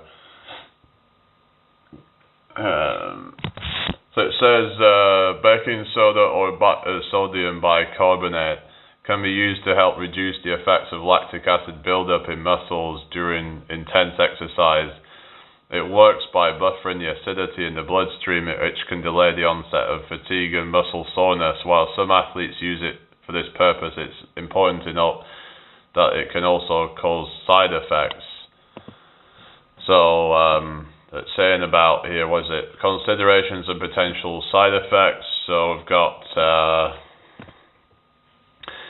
start with a low dose and gradually increase it as excessive amounts can cause side effects. Individual response, that everyone responds to baking soda supplementation in the same way. Potential side effects include gastrointestinal distress, muscle cramping, and altered electrolyte balance. So yeah, we just gotta be careful. But yeah, just to start on a small dose to just see how it goes, really. And it says that baking soda in the bloodstream helps pull these hydrogen ions out of the muscle cells and neutralizes them, thus counteracting fatigue.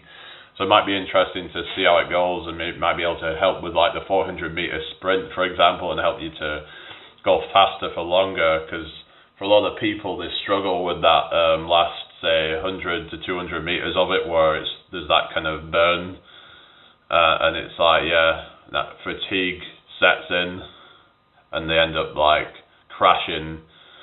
So I remember I was like doing these sprints and stuff, and I think I pushed it too hard at the beginning. I was like trying to race people. I ended up like, I was going faster than the person at the beginning, but I think what happens, I pushed myself too hard, too quickly, thinking that I could have like, continued that pace all the time, made a massive mistake, and then ended up like fatiguing it towards the end, and was just kind of plodding along right at the end. Not a good idea, really. So yeah, it's important to make sure that you maintain find a pace that you can maintain. Leave a little bit in the tank, I would say, if you're trying to do, sprints that last any more than say 30 seconds, really. Yeah. So yeah, supposedly it can help with that. So I have to look into that, really. What's that? You mean hypertrophy or what? What's this compound? I'm talking about sodium bicarbonate.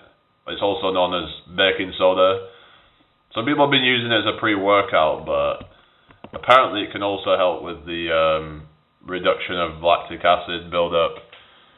Welcome to the NHK. It talks about male loneliness. It's funny, but sometimes really deep. Alright, what's NHK? I don't know. Is that some acronym or something? I watch a few channels and they talk about that type of stuff, but yeah. Look, male loneliness has become a big thing, especially since 2020.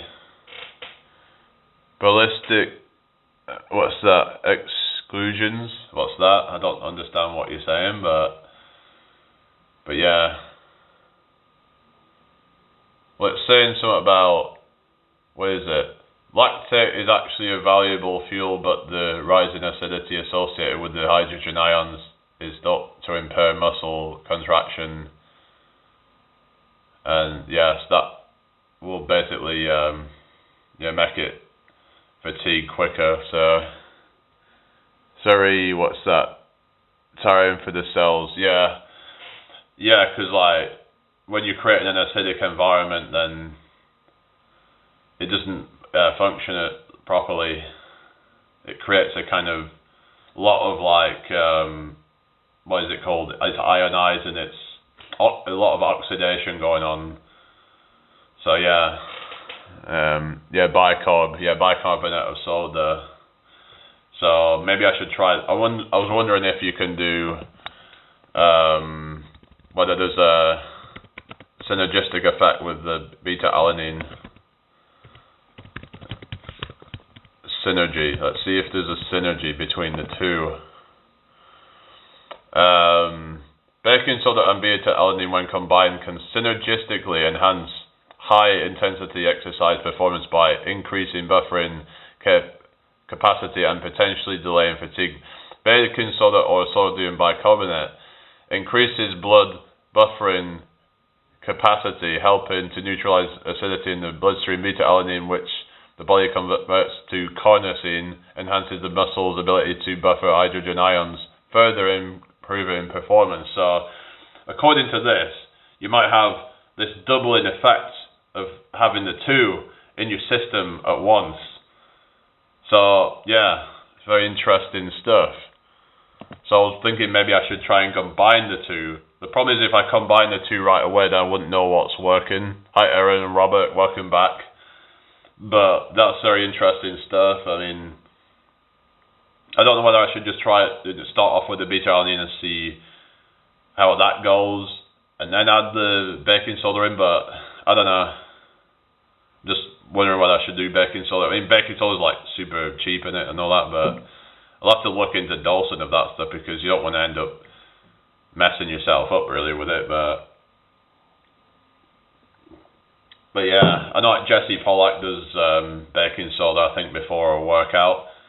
That might explain how he can just keep going and going with these different things, and you can do it every day. It's like not get so much of that burn. Because maybe I could just do more like longer sessions if I don't fatigue as quickly. So I think it's okay in the short term, but it can cause pH imbalance after time. What's that, Ian, about? Aaron and Robert, hi, how's it going? Which thing are you talking about pH imbalance? We were saying about like buffering acidity, like buffering the hydrogen ions, which would be good as a way to neutralize the acidity to help you to go longer, but I don't really get what you're trying to say. No, it's not expensive now. Obviously, we've got to be careful when adding in supplements, but as long as you try and stick to kind of somewhat kind of natural sort of stuff. Or even about beta-alanine or something, but I don't know. I don't know why that would be bad, because your body actually produces it naturally and it gets it from food, like red meats and stuff like that. But if you're not eating red meat, then maybe supplementing it would be good. Because all you're doing is you're just replacing what you would have got from food. So it's kind of like if someone would have a protein powder or creatine or whatever, and because it's like some people can get it from their diet, but then some people need to supplement it. So when rowing, it's good for hydration and the brain. I've heard like people saying about like with creatine, it has neural benefits as well as physical benefits. People saying that it might help to stave off Alzheimer's and dementia. So are you saying that like maybe beta-alanine, is that possibly helping with that as well? I don't know.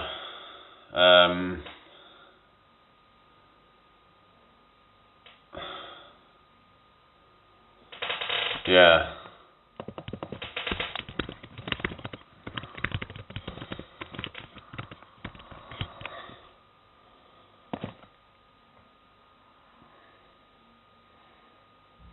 So I was looking at this, because like apparently the brain produces lactic acid. So I'm just thinking something here. So it says it's primarily produced by astrocytes. That sounds like something from space or something. Astrocytes. Sounds like some kind of I don't know, some kind of extraterrestrial shit or something, I don't know. Astrocytes. A type of brain cell, according to the University of Bristol. Lactate. The salt formed from lactic acid serves as a crucial energy source and signaling molecule for neurons, influencing their function and brain activity. The brain utilizes lactate, byproducts of glucose metabolism, as a primary energy source, especially when glucose levels are low or neuronal activity is high. So if, say, like your brain is like going really hard, I was wondering if this could potentially delay fatigue then in the brain. Because when you get that brain fog, that brain fatigue, wondering if I mean, like, yeah, just, be interesting, but yeah. But there was another supplement I was looking into called citrulline malate, which is a combination of citrulline and malic acid, I believe.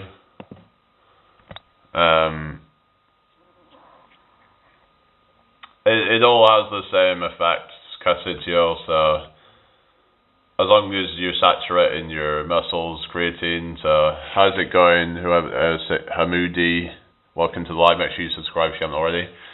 So you've got like, it's a combination of L-citrulline and malic acid. And apparently it can help with like nitric oxide production. Like I was saying about nitric oxide, it's really good for you. It's going to improve blood flow and oxygen delivery to muscles, leading to enhanced endurance, reduced fatigue and faster recovery. So I'm wondering if it's good to combine that, but like I said, you can get some of the benefits from nose breathing, from humming, and also eating things like beetroot. Also, you can also have other green vegetables are quite high in nitrates as well. But yeah, I think if I remember, citrulline was found in some kind of fruit or something. I can't remember. Is it pineapple or something like that? But yeah.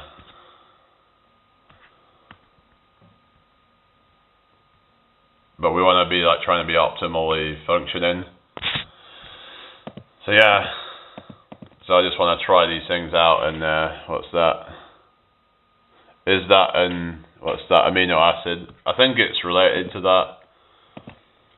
Like L-citrulline, I believe it's either an amino acid or a peptide or something like that. I'm not sure. It's like L-citrulline. Let's have a look. It's a non-essential amino acid, so yeah. Yeah, or is it watermelon? Yeah. Yeah, I'd have to look into that actually. Maybe I should eat watermelon then. Yeah, because that might be a better way to get it. So basically it's saying here, what foods are rich in citrulline?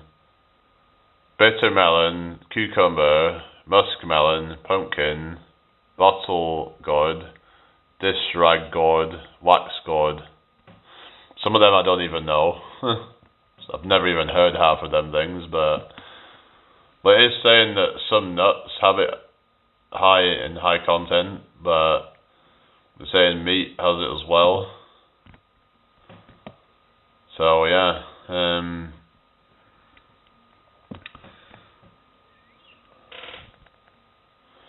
So you're saying like watermelon would be like the best source or something, but yeah, nitric oxide you can get from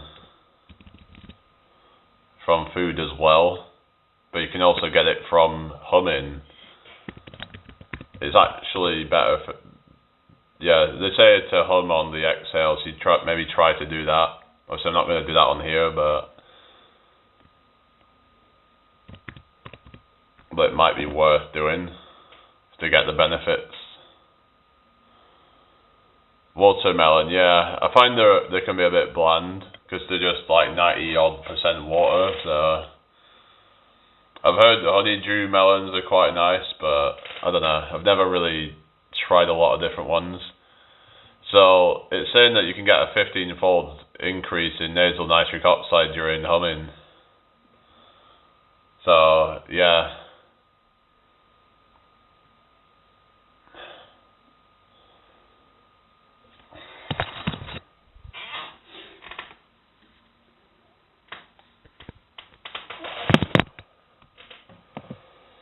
So yeah, when it comes to like baking soda, then like the timing would be quite important then, right?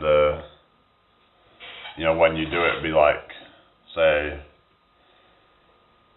you'd probably best to do it before you do, say, like a intense activity. Let's say if you did it as a pre-workout, you could just go longer. So is it used as a pre-workout to give you more of like, kind of like, does it give you that sort of like stimulant effect, or is it just for the endurance of it? I don't know. Because I remember people saying they use baking soda as a pre-workout. Oh yeah, time to eat and rest. Alright, no worries. Yeah, so who's still here then? So I want to see my fitness go up, and not just strength, but also just like endurance as well, like be able to push my limits. I don't want to leave any stone unturned. I don't want to be feeling like I'm not at the peak of my performance. I want to see where I can push myself to, because I don't want to look back and think maybe I could have pushed myself more. I want to see where I can go. I think everybody should see where they can push their body, because you'd be surprised at how fit you can become, how powerful you can become by doing the right things, by prioritizing exercise, eating the right food and recovering, reducing stress and things like that, and taking the right supplements. But yeah, supplements should be seen as like, to supplement, it shouldn't be there to, you shouldn't be relying too much on it. It should be mainly focused around the activity and the eating the right food.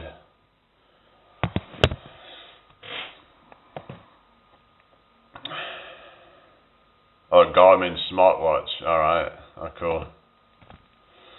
Yeah, anyway. Oh well, it's a shame that we didn't really have as many people now, but people are kind of just mainly gone. Hello, D. Do you get a spray tan? No, it's just getting a bit dark in here now. Look, I have had a bit of a tan from this kind of warmer weather that we've been getting, but yeah. Hello to you, Aaron and Robert. Welcome back. How's it going? I hope you're doing well.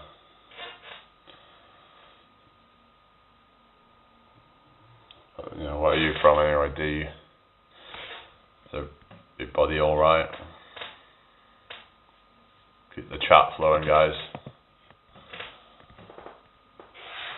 So yeah, I just want to see where I can go, I don't want to just kind of stagnate, I'll try to look for things to... No, oh, you're from Scotland. Oh, cool. Thank you for subscribing. Have you just subscribed now then, or... Monitoring body battery, do it. Says rest for 6 to 12 hours. Alright. Yeah, that's cool. Have you ever tried meditation? Because so I've been looking at that. I did some earlier, and it seemed to really help with the recovery. Another thing is active recovery as well. I think is good. Like if you walk around a lot, I just find that just helps to kind of it just helps to deliver nutrients to the body, to help to recover faster, and also help to get rid of that lactic acid accumulation and all the metabolic junk. Gets rid of it from the body more efficiently. So yeah, so just doing things like walking or maybe just a light swim or something like that would be good for just helping to release all the junk and help to recover your body. But it's also good to have some downtime as well, and just maybe do some meditation, so then the body can just really kind of get into that deeper recovery. So yeah, I think there's a time and a place for both forms of like recovery. But they say that you can get like 4 times the effect of like early stages of sleep by doing yoga nidra form of meditation. They call it yogic sleep. Suzuki, the Zen meditation book is good. Oh, cool. I did a bit earlier just to kind of switch my mind off and just relax.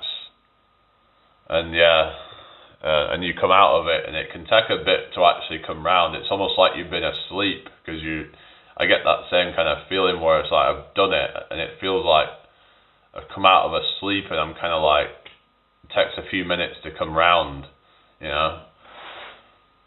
Like your body feels a bit kind of, you can feel kind of like that groggy kind of feeling, but yeah. But then once you come out of that, then you feel like revitalized, and it's great. So yeah, he wrote it for you bucks in English. It was a Japanese Zen master. Oh, cool. All right, yeah, 5 to 20 minutes. Yeah. Yeah, some people go up to like an hour or more, sometimes even 2-3 hours I don't think there's any need to go that long, but it's up to you really what you want to do. Some people meditate all day, you know, but each to their own, eh? Not here to like bash on anybody. Don't have time to do it every day at the moment. Yeah, fair enough. You just gotta find ways to work in different habits and stuff. But yeah, it's but there is, like I said, these things you can use to enhance recovery, and it could explain why I've just been making so much progress, because I walk around a lot, you know, so it's getting rid of a lot of the junk out, it's helping me to recover. That might be why I'm making, one of the reasons why I've been making more progress than a lot of people on steroids. It's crazy. Like, I've weighed myself and I've probably put on about 10 pounds of muscle just since Christmas.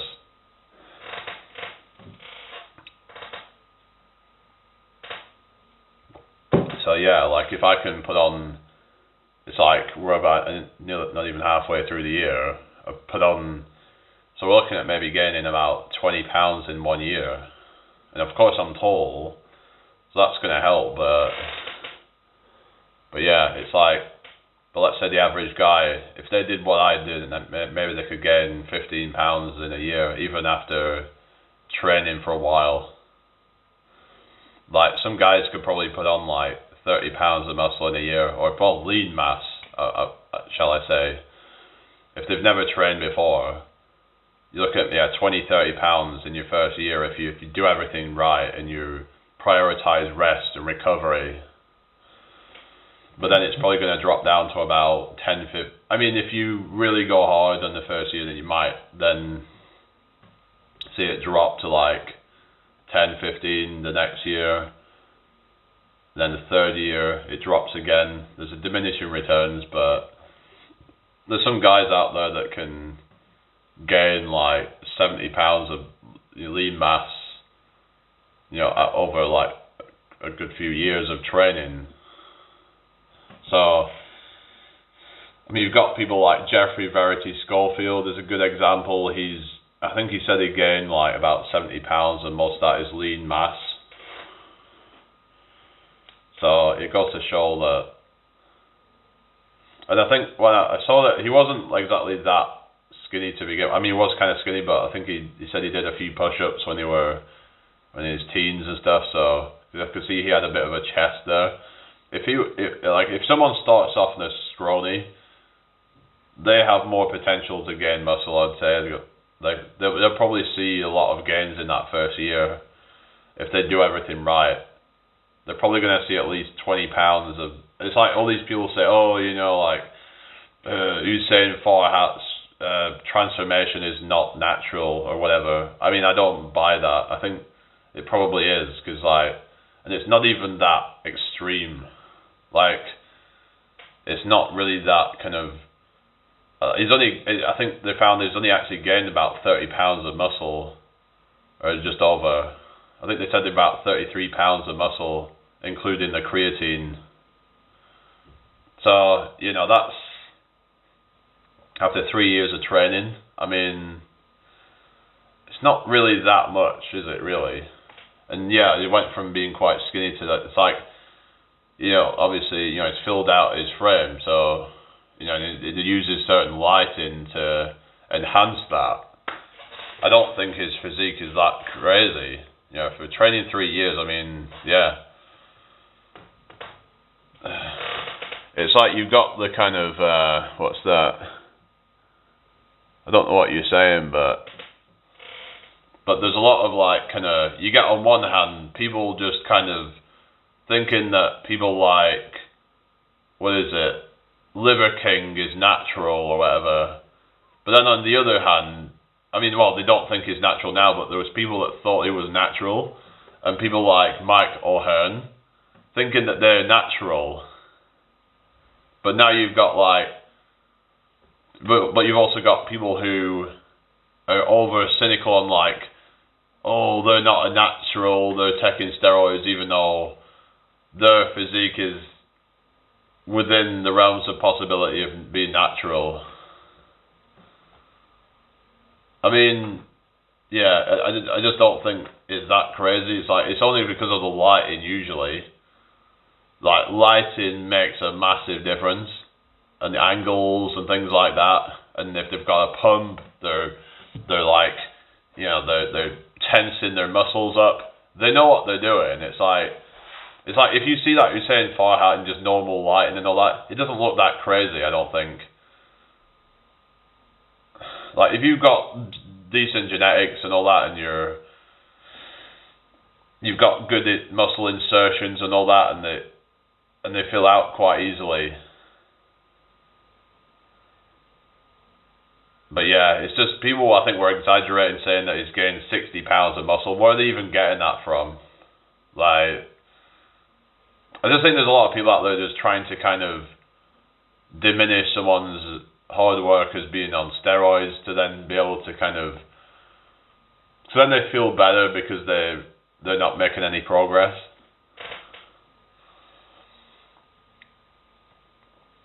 It's kind of like the tall poppy syndrome thing, isn't it? I think you get all these fucking pencil necks trying to bring down like the,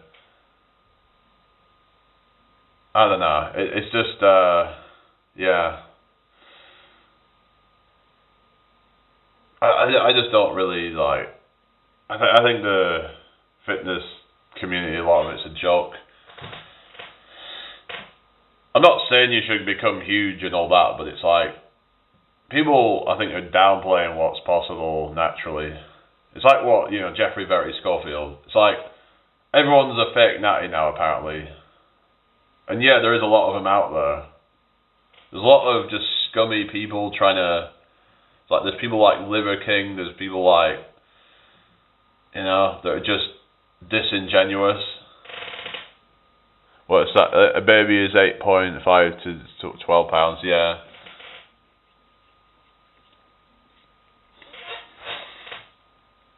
But it's just, people want to, yeah, tear others down for their hard work and say, oh, they must have been taking steroids.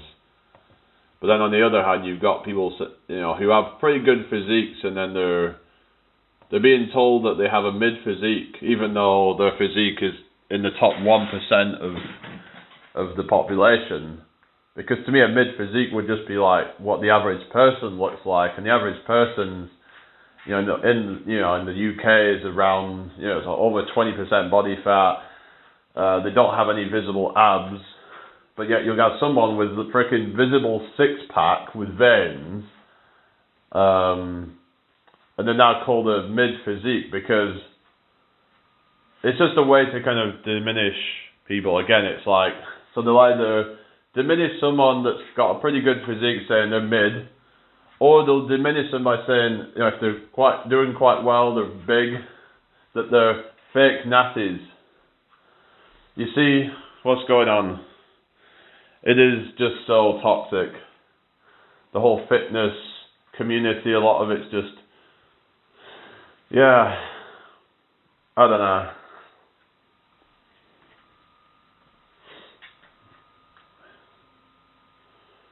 It is what it is, you know. But like, the thing is that, like I said, we don't need to be that big anyway. We don't need to get like huge muscles. And like I said, it could be a problem to, like, yeah, it could have an effect on other things. But like I said, I'm looking into some supplements and see if it can help with endurance.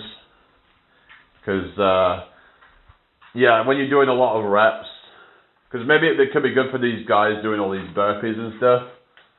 I'm wondering if, you know, doing some of these supplements might help them to be able to go longer and continue to keep that pace up. Because let's say, for example, you start getting that burn and you're like, you know, let's say, you know, these people who want to do these hundreds of reps, I mean, it might help them to go for an extra, you know, few reps, and they can keep, you know, a good pace going. Because I want to feel like a superhuman, you know. I want to be able to, like, but I don't want to be taking shortcuts to do that. but I just want to be maxing out my natural potential. Thing with steroids is that you're just having unnatural gains in muscle mass that are just, it's going to, there's dangers in terms of like, because your like tendons, ligaments don't keep up, and like all sorts of problems can happen. So I want to experience my best version, physically, mentally, and all that. And yeah, I just want to see where I can push myself, see if I can break any records or whatever. Maybe not, but I want to be as well-rounded as I can be. Because even if I didn't break a record in any particular thing, that if I could be the most well-rounded athlete, then I'd be happy with that. Because, you know, like, we don't need to be breaking records in a specific thing. I think it's way more impressive if someone's, let's say you've got someone who can, I don't know, someone can like deadlift some really crazy weight. That's great. Let's say someone who can deadlift 300 kilograms. That's impressive, right? But let's say somebody could deadlift 200 kilograms, but they could also do, I don't know, 20 pull-ups. They can do, let's say, 50 push-ups. They can do hundreds of body weight squats. They can do, like, what else? Like, run a mile in 6 minutes or under. They can, like, you know, they've got all these things that they can do that are like, because if you train specifically for one thing and then like everything else is just kind of not prioritized, and then you have no ability to do any of that. Like if all you're focusing on is being the strongest at deadlift, squat and bench, then yeah, you're going to get good results in those, but everything else is going to be lackluster. So, but being more well-rounded and can give you better like total fitness rather than it being just kind of very sort of limited. Because a lot of these, let's say you got some powerlifter that can lift 300 kilograms, let's say, or more, but they're like, their health sucks, they don't have good cardio because they don't train their cardiovascular system, so they can do a mile in like 10 minutes or longer or something like that. They get out of breath quite easily, they're, you know, so I think it's important that we train all these things. What's that? 10,507. That can't be right, surely. I mean, that's not in one goal, surely. That'll be like in one day, right, or something? Or maybe like, I don't know. I saw somewhere that someone did some crazy number of pull-ups in one day, but there's no way someone's doing 10,000 push-ups in a single session. If I remember, there was someone did 10,000 pull-ups in one day, but I think someone did 1,000 push-ups in one go. But if I remember, they kind of didn't really properly do that. It was kind of somewhat cheating. They were kind of sometimes they would have a slight rest at the top, and then some might say that that's okay because it's still part of the same set, because if you rest for any more than say 3 seconds, then it doesn't count or something. I don't know. But I think someone did 5,200 body weight squats, which is crazy numbers. My record was 225. So yeah, it's not something I'd really want to do, because to have that, it just, yeah, I don't know. But like I said, if I did try that, you know, with the lactic acid, it could help you to, you know, keep going for longer. I want to try with like jump squats. Maybe we can see if we can get to 100 jump squats perhaps or more. but my current record was 53, which is still, I think, probably quite impressive, but most people are going to struggle with that. I don't even think a lot of people can even do jump squats,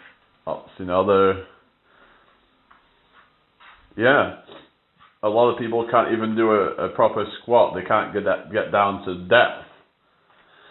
Like, I can do ass to grass, like, with squats.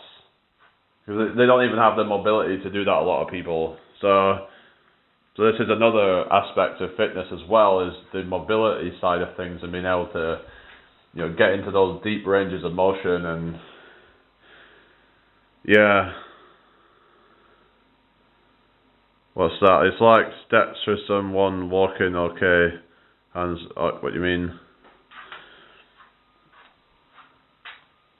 I don't know, but probably gonna get off here soon. It's nearly like 10 p.m. So yeah, but like I said, fitness isn't just one thing of like lifting these heavy weights and stuff, and doing all these kind of things where you're lifting these heavy weights with these slow eccentrics and trying to just do this very specific thing. It's like we're just kind of glorifying like body dysmorphia, and just it's all about size, and that size is what matters above all else, above general fitness. We have to be so specific. Let's say if we still train and we did say like, but we had maybe a few % less muscle, but we were generally a lot fitter, and we had more flexibility, more endurance,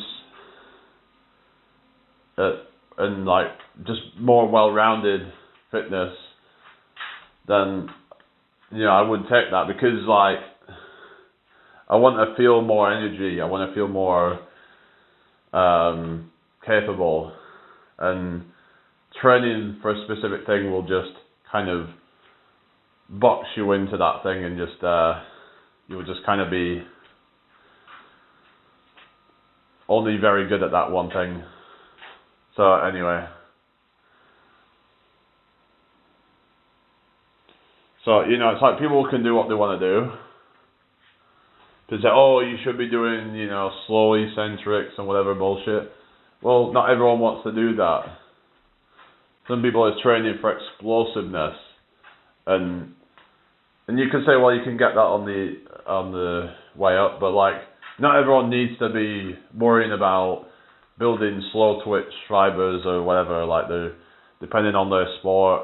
Like if you're a sprinter or whatever, and yeah, they can build quite a lot of muscle by doing their kind of explosive type of training.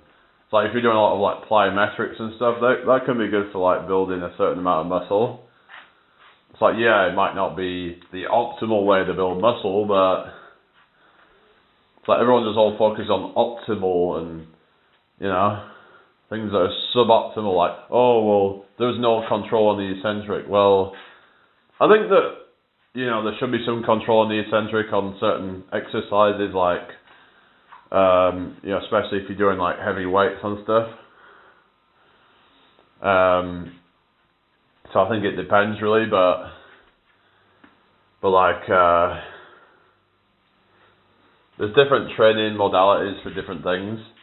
But what I'm saying is that just trying to train in this hyper specific way for like bodybuilding, I think is just very kind of, it's just going to give you this one-dimensional fitness that it's all about aesthetics and not about functional fitness. I mean, like, yeah, I mean, you could say, well, you might find that you're better at doing manual tasks if you work on your, on that. But the thing is, you still need to have that work capacity. If say, for example, you need to move around a lot of equipment. Let's say you're doing, house moving or whatever, you're still going to have a certain amount of cardio. So if all you're doing is just like a low amount of reps on a certain exercise and just, with all these rest periods in between, you're not building your stamina, you're not building your endurance. So it's just not really going to apply to a lot of real life scenarios. This is what I agree with like Bioneer on, is that even in terms of like things such as deadlifts and things like that, that it's not natural. Like, because we don't naturally have barbells, do we, For example, if you're carrying logs or something, you have to actually kind of you can't just like pinch it with your, with like that, it's like it's a completely different way of doing things. You're gonna have to like use your biceps in it. You have to like curl your biceps up to grab it. It's like, so these things aren't really training functionality that well. Hi, iPod Walkman. So I'm just talking about like training for functionality versus training for aesthetics, because it's two different things. Functional strength and functional fitness, it's different to looking jacked and being big. It's like you can still get jacked by being functional, but it's like if all your focus is on the aesthetic side of things, then I think you're missing out on a lot of benefits. And it's like, if it's gonna say like give you a slightly less muscular physique but way more functionality, I think that's worth it. People just don't seem to be valuing the health side of things. They're going about fitness so much, but yet it seems like they don't know what fitness is.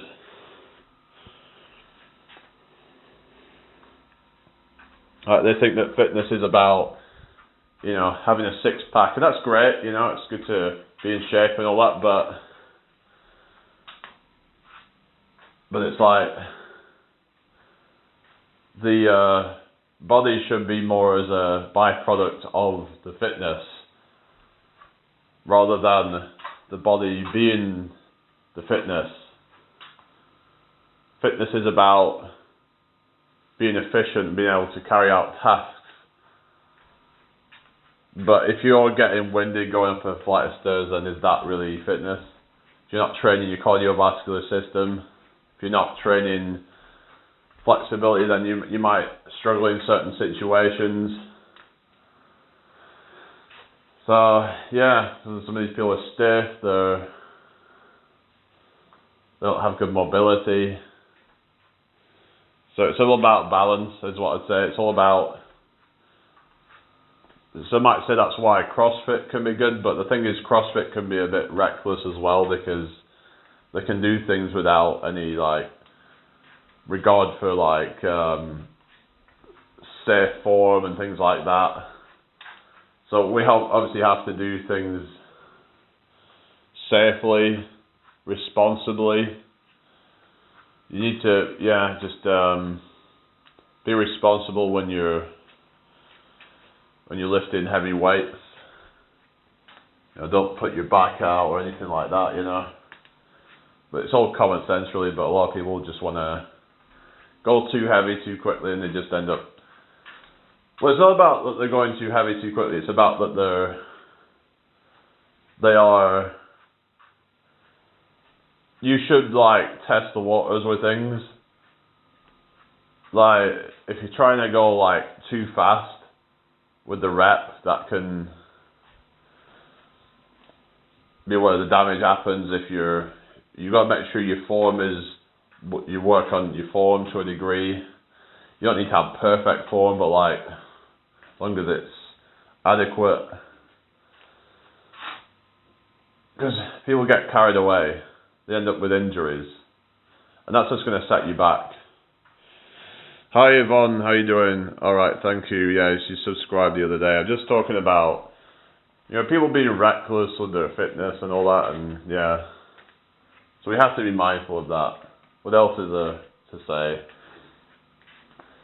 yeah, like I said, fitness isn't a one-dimensional thing. Like, some of these bodybuilders, they probably struggle with, say, climbing up a mountain or something. I think Runner Boy is actually going to be climbing up Kilimanjaro, so it'll be interesting to see how he gets on with that. I think he's doing it in about 3 months, so yeah, that would be interesting to watch. But the thing is, I was wondering if carrying too much muscle mass might actually make it harder to climb up mountains because you're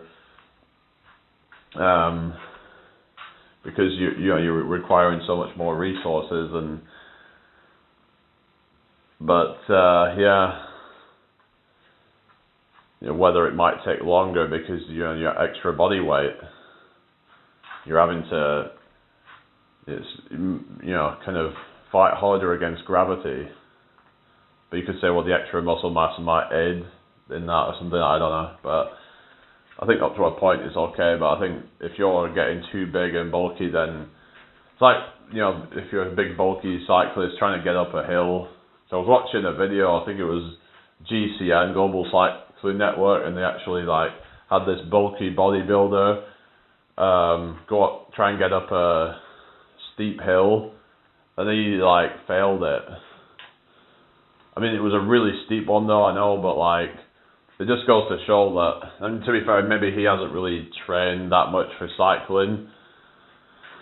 But, there's not because if you're doing a lot of weights, then you're probably not going to be training that much for cycling. So he was probably not in the condition for it anyway, but obviously, it is going to have an effect if you're that big. Because all that extra muscle, you're having to burn so much more energy to move that mass. It's just starting a fitness journey, starting with hand weights. What do you mean hand weights? You're on about dumbbells or something? But yeah, it's just so we have to be mindful that getting too big might be bad. But I think that guy was probably not even natural, but it was a really big guy. So yeah, I mean, if you're just a natural bodybuilder, it's probably not going to make that much of a difference to your potential with cardio. But yeah, when you're starting to get to a point where it's steroids and all that, then you're probably going to be struggling up some of these hills really bad. It's not something that you really want to end up in if you want to be efficient. So yeah, Yvonne says yeah, alright, okay, cool. We'll be getting off here in a sec. It's getting a bit late, so yeah. Alright, I'll see you tomorrow. Alright, peace out, bye.